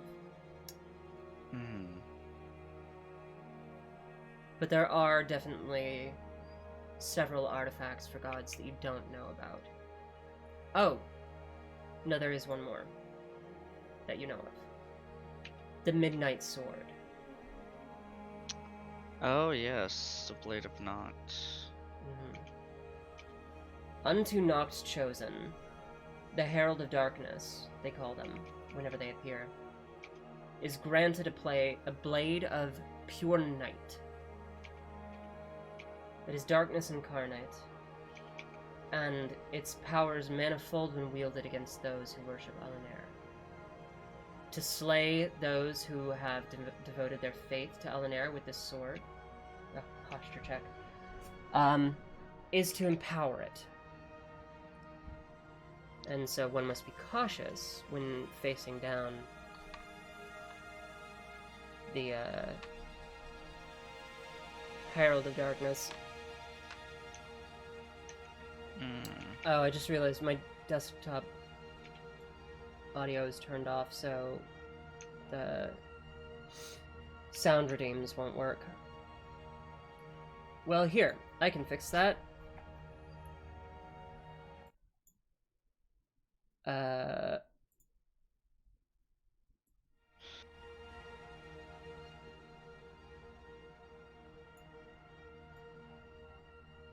There we go, they should be able to work now. Sorry about that, Slev. Stretch. I just hydrated.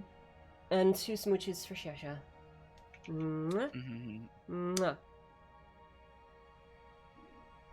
You have what now, Slev? That's pretty gay. Welcome, my dear. So, Adam, that covers all of the major deities. So far.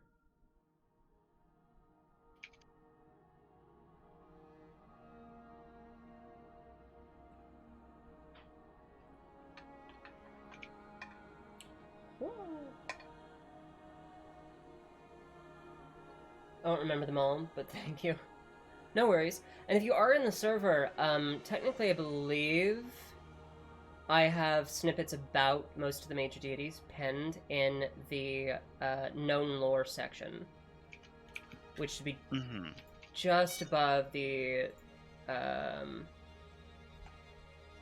yeah, so this Lore of Vanis is a segment in here, and there's known lore, outside documents, art of the world, campaign summaries. known lore is what you want to look at.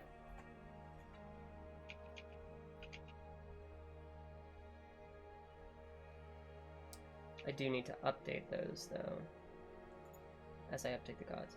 Is there a way for the deity of creation to awake without destroying the entire world, as it is? No.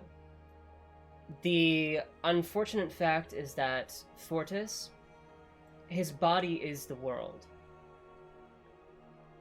If he were to awake and spread his wings, then all life upon the surface of Vanis would be destroyed.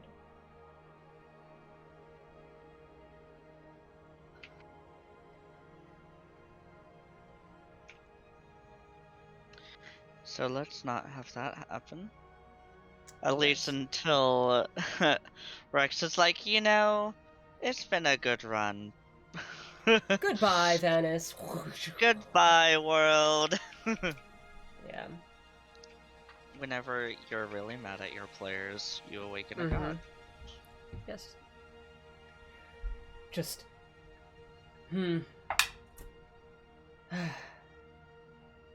Tiamat descends from the heavens.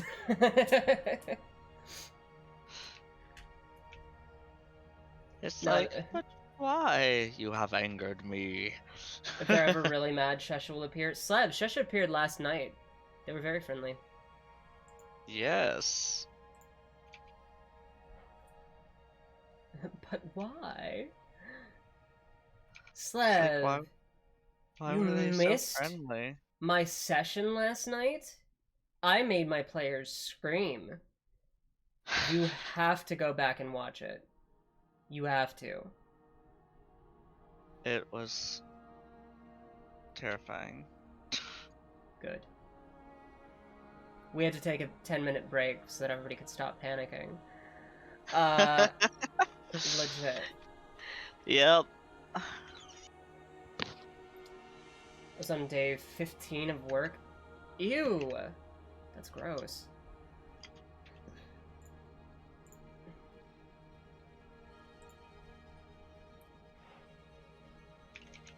Make all the money so I can spend them soon. Hell yeah.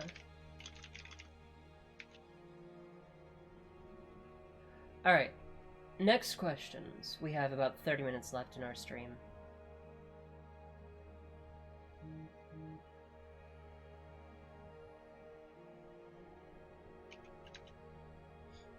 We've been through quite the list of artifacts.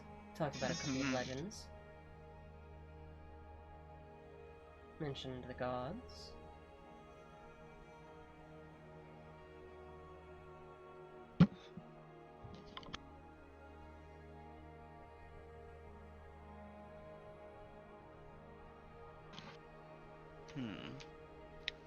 Trying to think if there's anything else that hasn't already been covered, because we did go over a lot.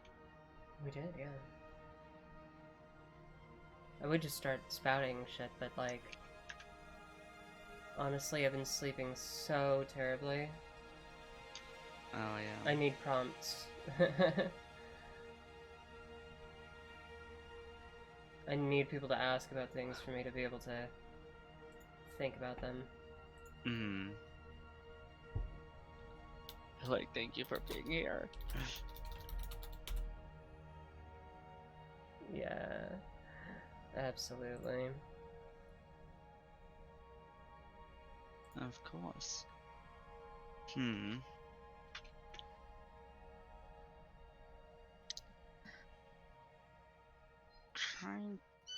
Oh, what about...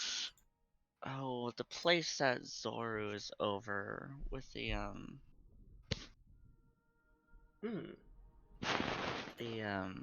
what are they called? You know the name of those groups, the Sultana. There we go. Right. The Emirate of Quran? What about it? Just wondered if there are maybe any, what's the word? Rumored relics that have come from there, perhaps.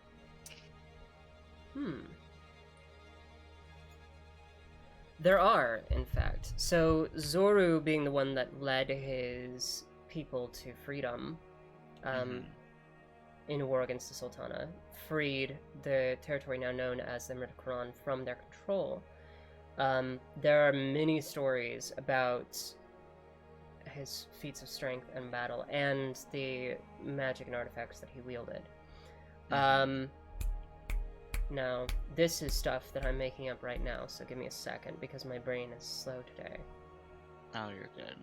I'm thinking of one.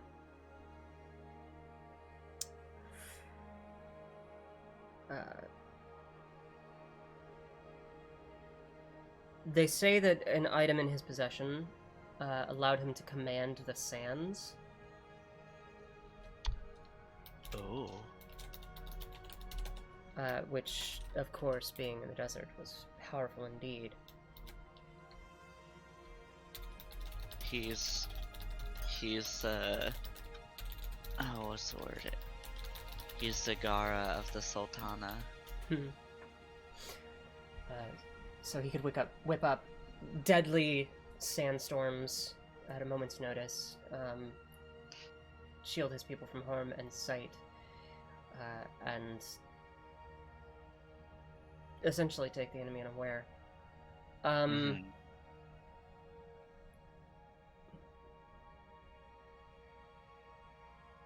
think. And then it doesn't have to be about Zoru or the Sultana specifically, but legends in that area. And I'm asking these questions also because I know that it's an important place that exists, but I feel like it is probably one of the least developed, maybe, of your world. At least. It is, because the players are so far away from it, you know? I haven't had a need to interact with it. The most developed place on the southern continent so far is Ambalarnan, and that's because Cadre is from there. But even then, all I have is the basics of the culture.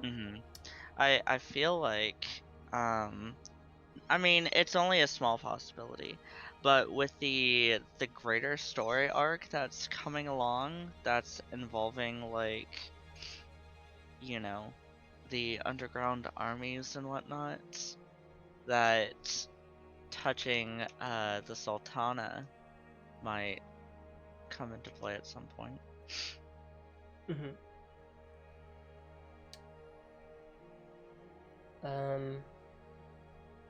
Let me think.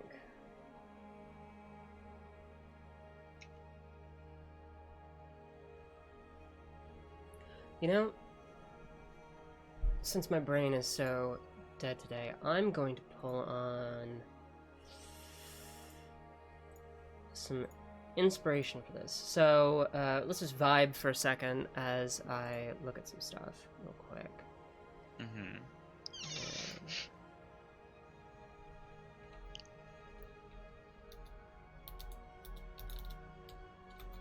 You know, I wish I had a segment about the Sultana so I could write down notes for you about what you're gonna start talking about. Well, this video is recorded, so, you know, I can always just go back and watch myself talk about it. True.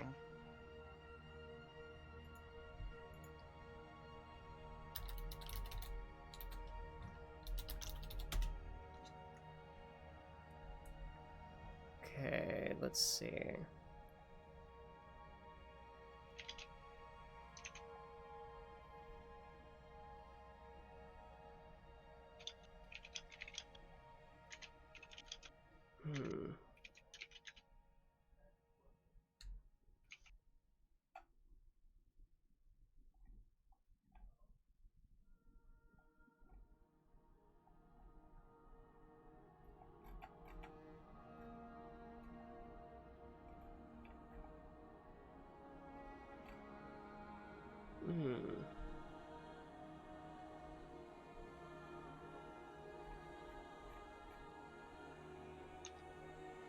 What's that?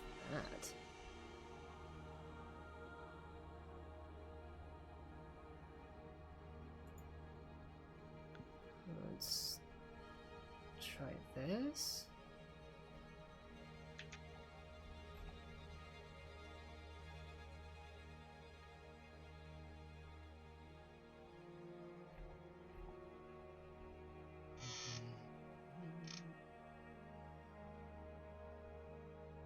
Hmm.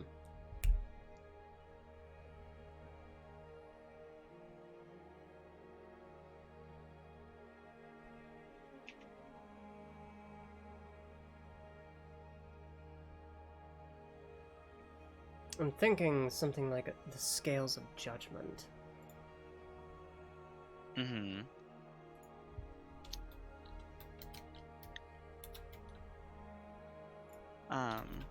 And even instead of like a artifact just about the land itself, because being... As for legends, I do have at least one legend about the southern continent that I can touch on, but hold on. Okay. So there's a massive desert down on the southern continent, northeastern side. So you have Ambalarnan on the west, then you have the Sultana, which is kind of surrounding the Emirate of Quran. You have the plateaus, which lead down into the valley and all the various like plateaus of...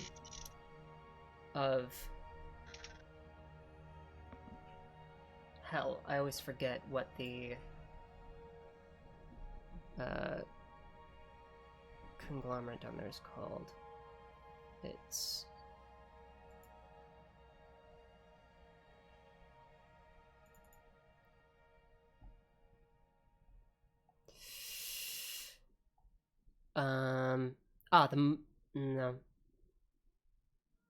the Manzilazil conglomerate. There we go. Which is what Duskmorrow loosely presides over, all of those independent cities and tribes that exist down in that valley. Right. That's in amongst all the mesas. But to the north of that, stretching from where the mesas end and the elevation gets higher, all the way out to the ocean, is a wide desert. And let me see if I can find the name of this desert again in my notes. It's been a long time.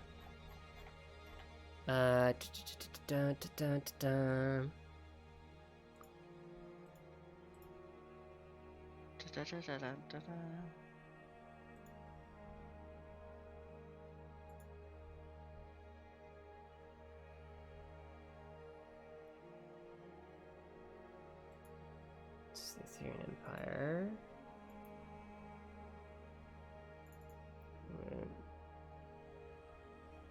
No, that's on Salika. Languages, Lavalon, festivals. No.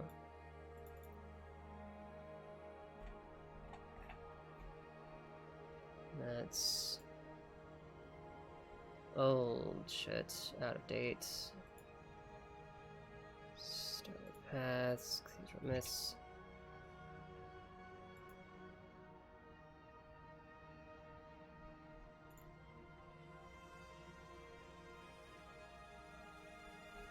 Okay. Well, don't worry about that. But there is a desert to the northeast. There are people that live in this desert. And I had started to write a legend about them. But again, my brain is super sleep deprived right now.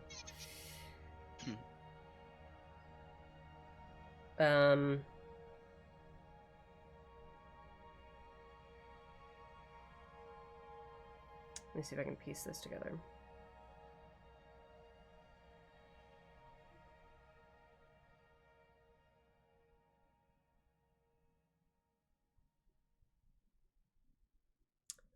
Well, the basic of the legend that I began to write goes kind of like this. The people that exist in this desert, they surf the sands on these basically like sailed creations that catch the wind and allow them to ride them like waves.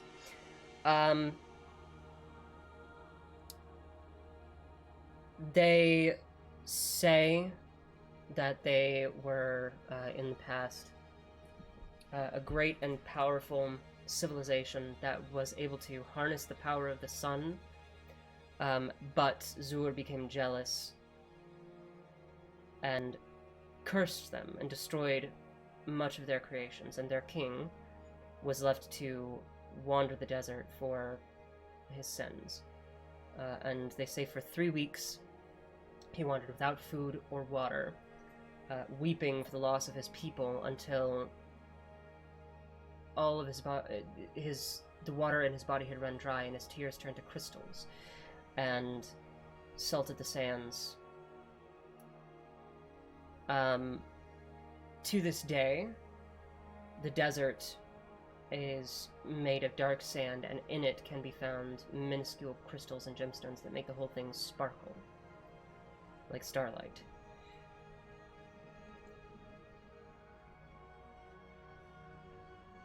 Where his body fell, they say that he eventually burned away, and in his fury, the color of his skin, dark as the night sky it was, turned the sands black.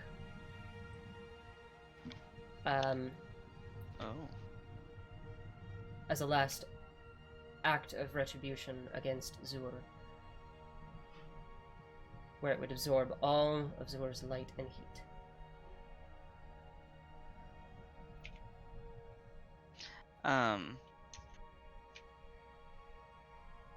Sorry, I was a little distracted, but who ended up cursing the sands? The king. Was this Zoru, or was this the one? No, I was talking about people who live in the desert. Oh, okay. Sorry. Like I said, there are people. There are people who. The Emirate of Quran is not in that desert. It is. The climate on Katamorn is very arid, and there are smaller deserts, but there is a grand desert up to the northeast, is what I was talking about. That's why I did the preface about like where it was positioned. Oh, okay. I think I actually might have. Let me see. A really bad picture of the map that I started of Katamorn. Let me see.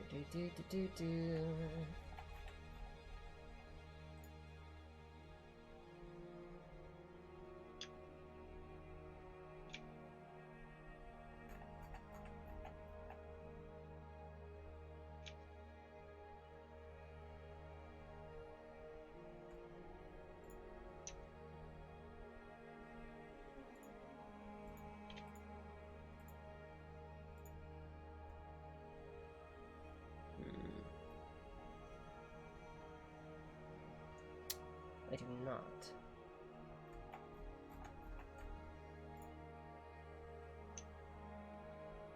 Well, that's fine. Yeah, that's alright. Whatever, you'll just have to imagine it for now till I'm done with it. And I mean, yeah, we're not going there.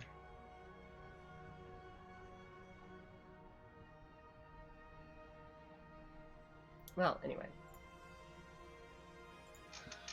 Well, that's a cool legend. I'm curious about what that area is like now. Sparkly. Very, very hot. Huh. We will need mass resist elements.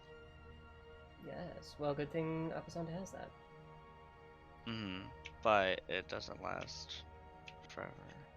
I think it's only like 10 minutes. An hour. It's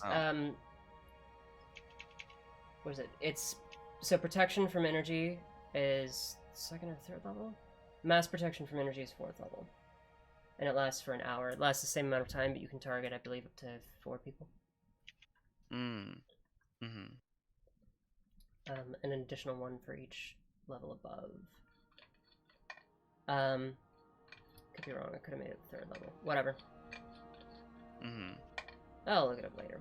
So, it is 8:45, and I'm not seeing any other questions in the chat, but I will give everybody a last chance to ask any questions that they want about Vanis. Anything at all. Artifacts, legends, whatever you want. I will do my best to answer, despite my very, very sluggish mind today.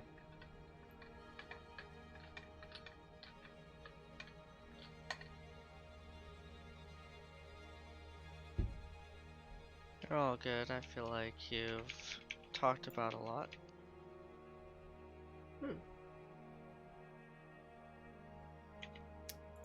Indeed.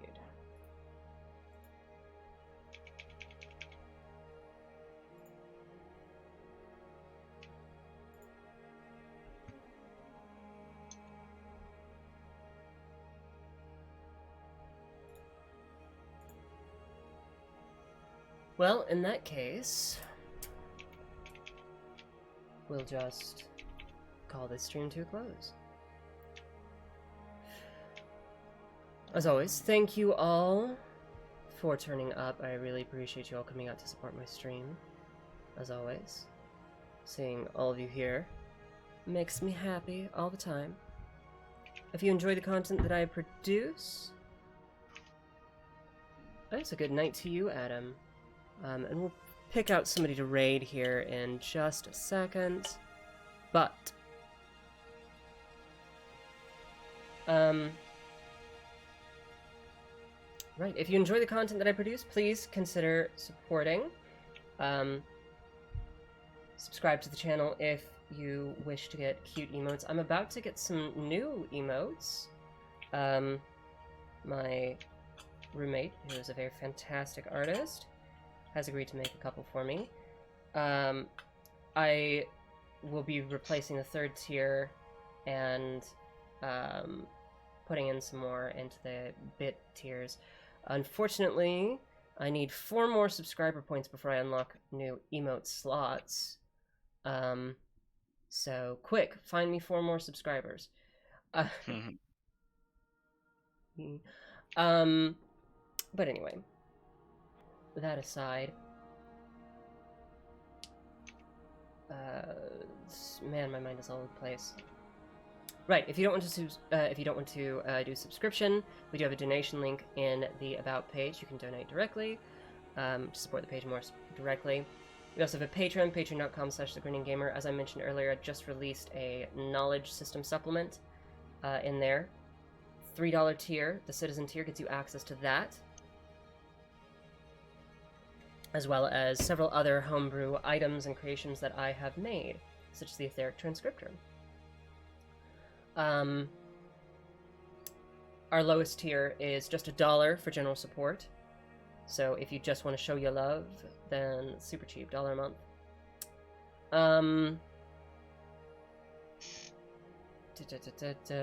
Right, the music that you're listening to now and the music that you heard before the stream is courtesy of Ian Fisher at Tabletop RPG Music, who was kind enough to provide me a license.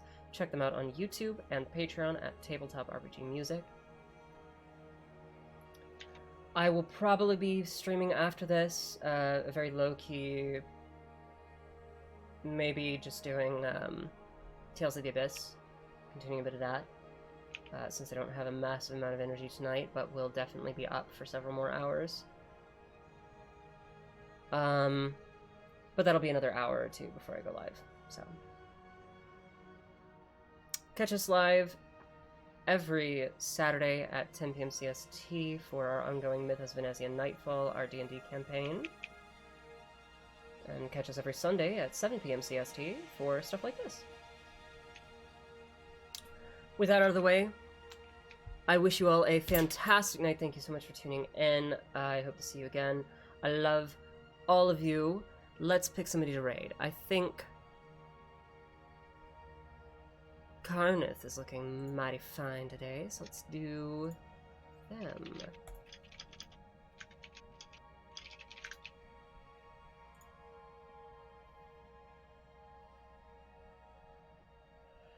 Whoa. Till next time, everybody, I hope you have a fantastic rest of your day, night, whatever. I hope that you rest well if you're resting, and smooches for all of you. When you get into Karnith's chat, if you have my emotes, put beans in the chat. Alright, let's fucking go.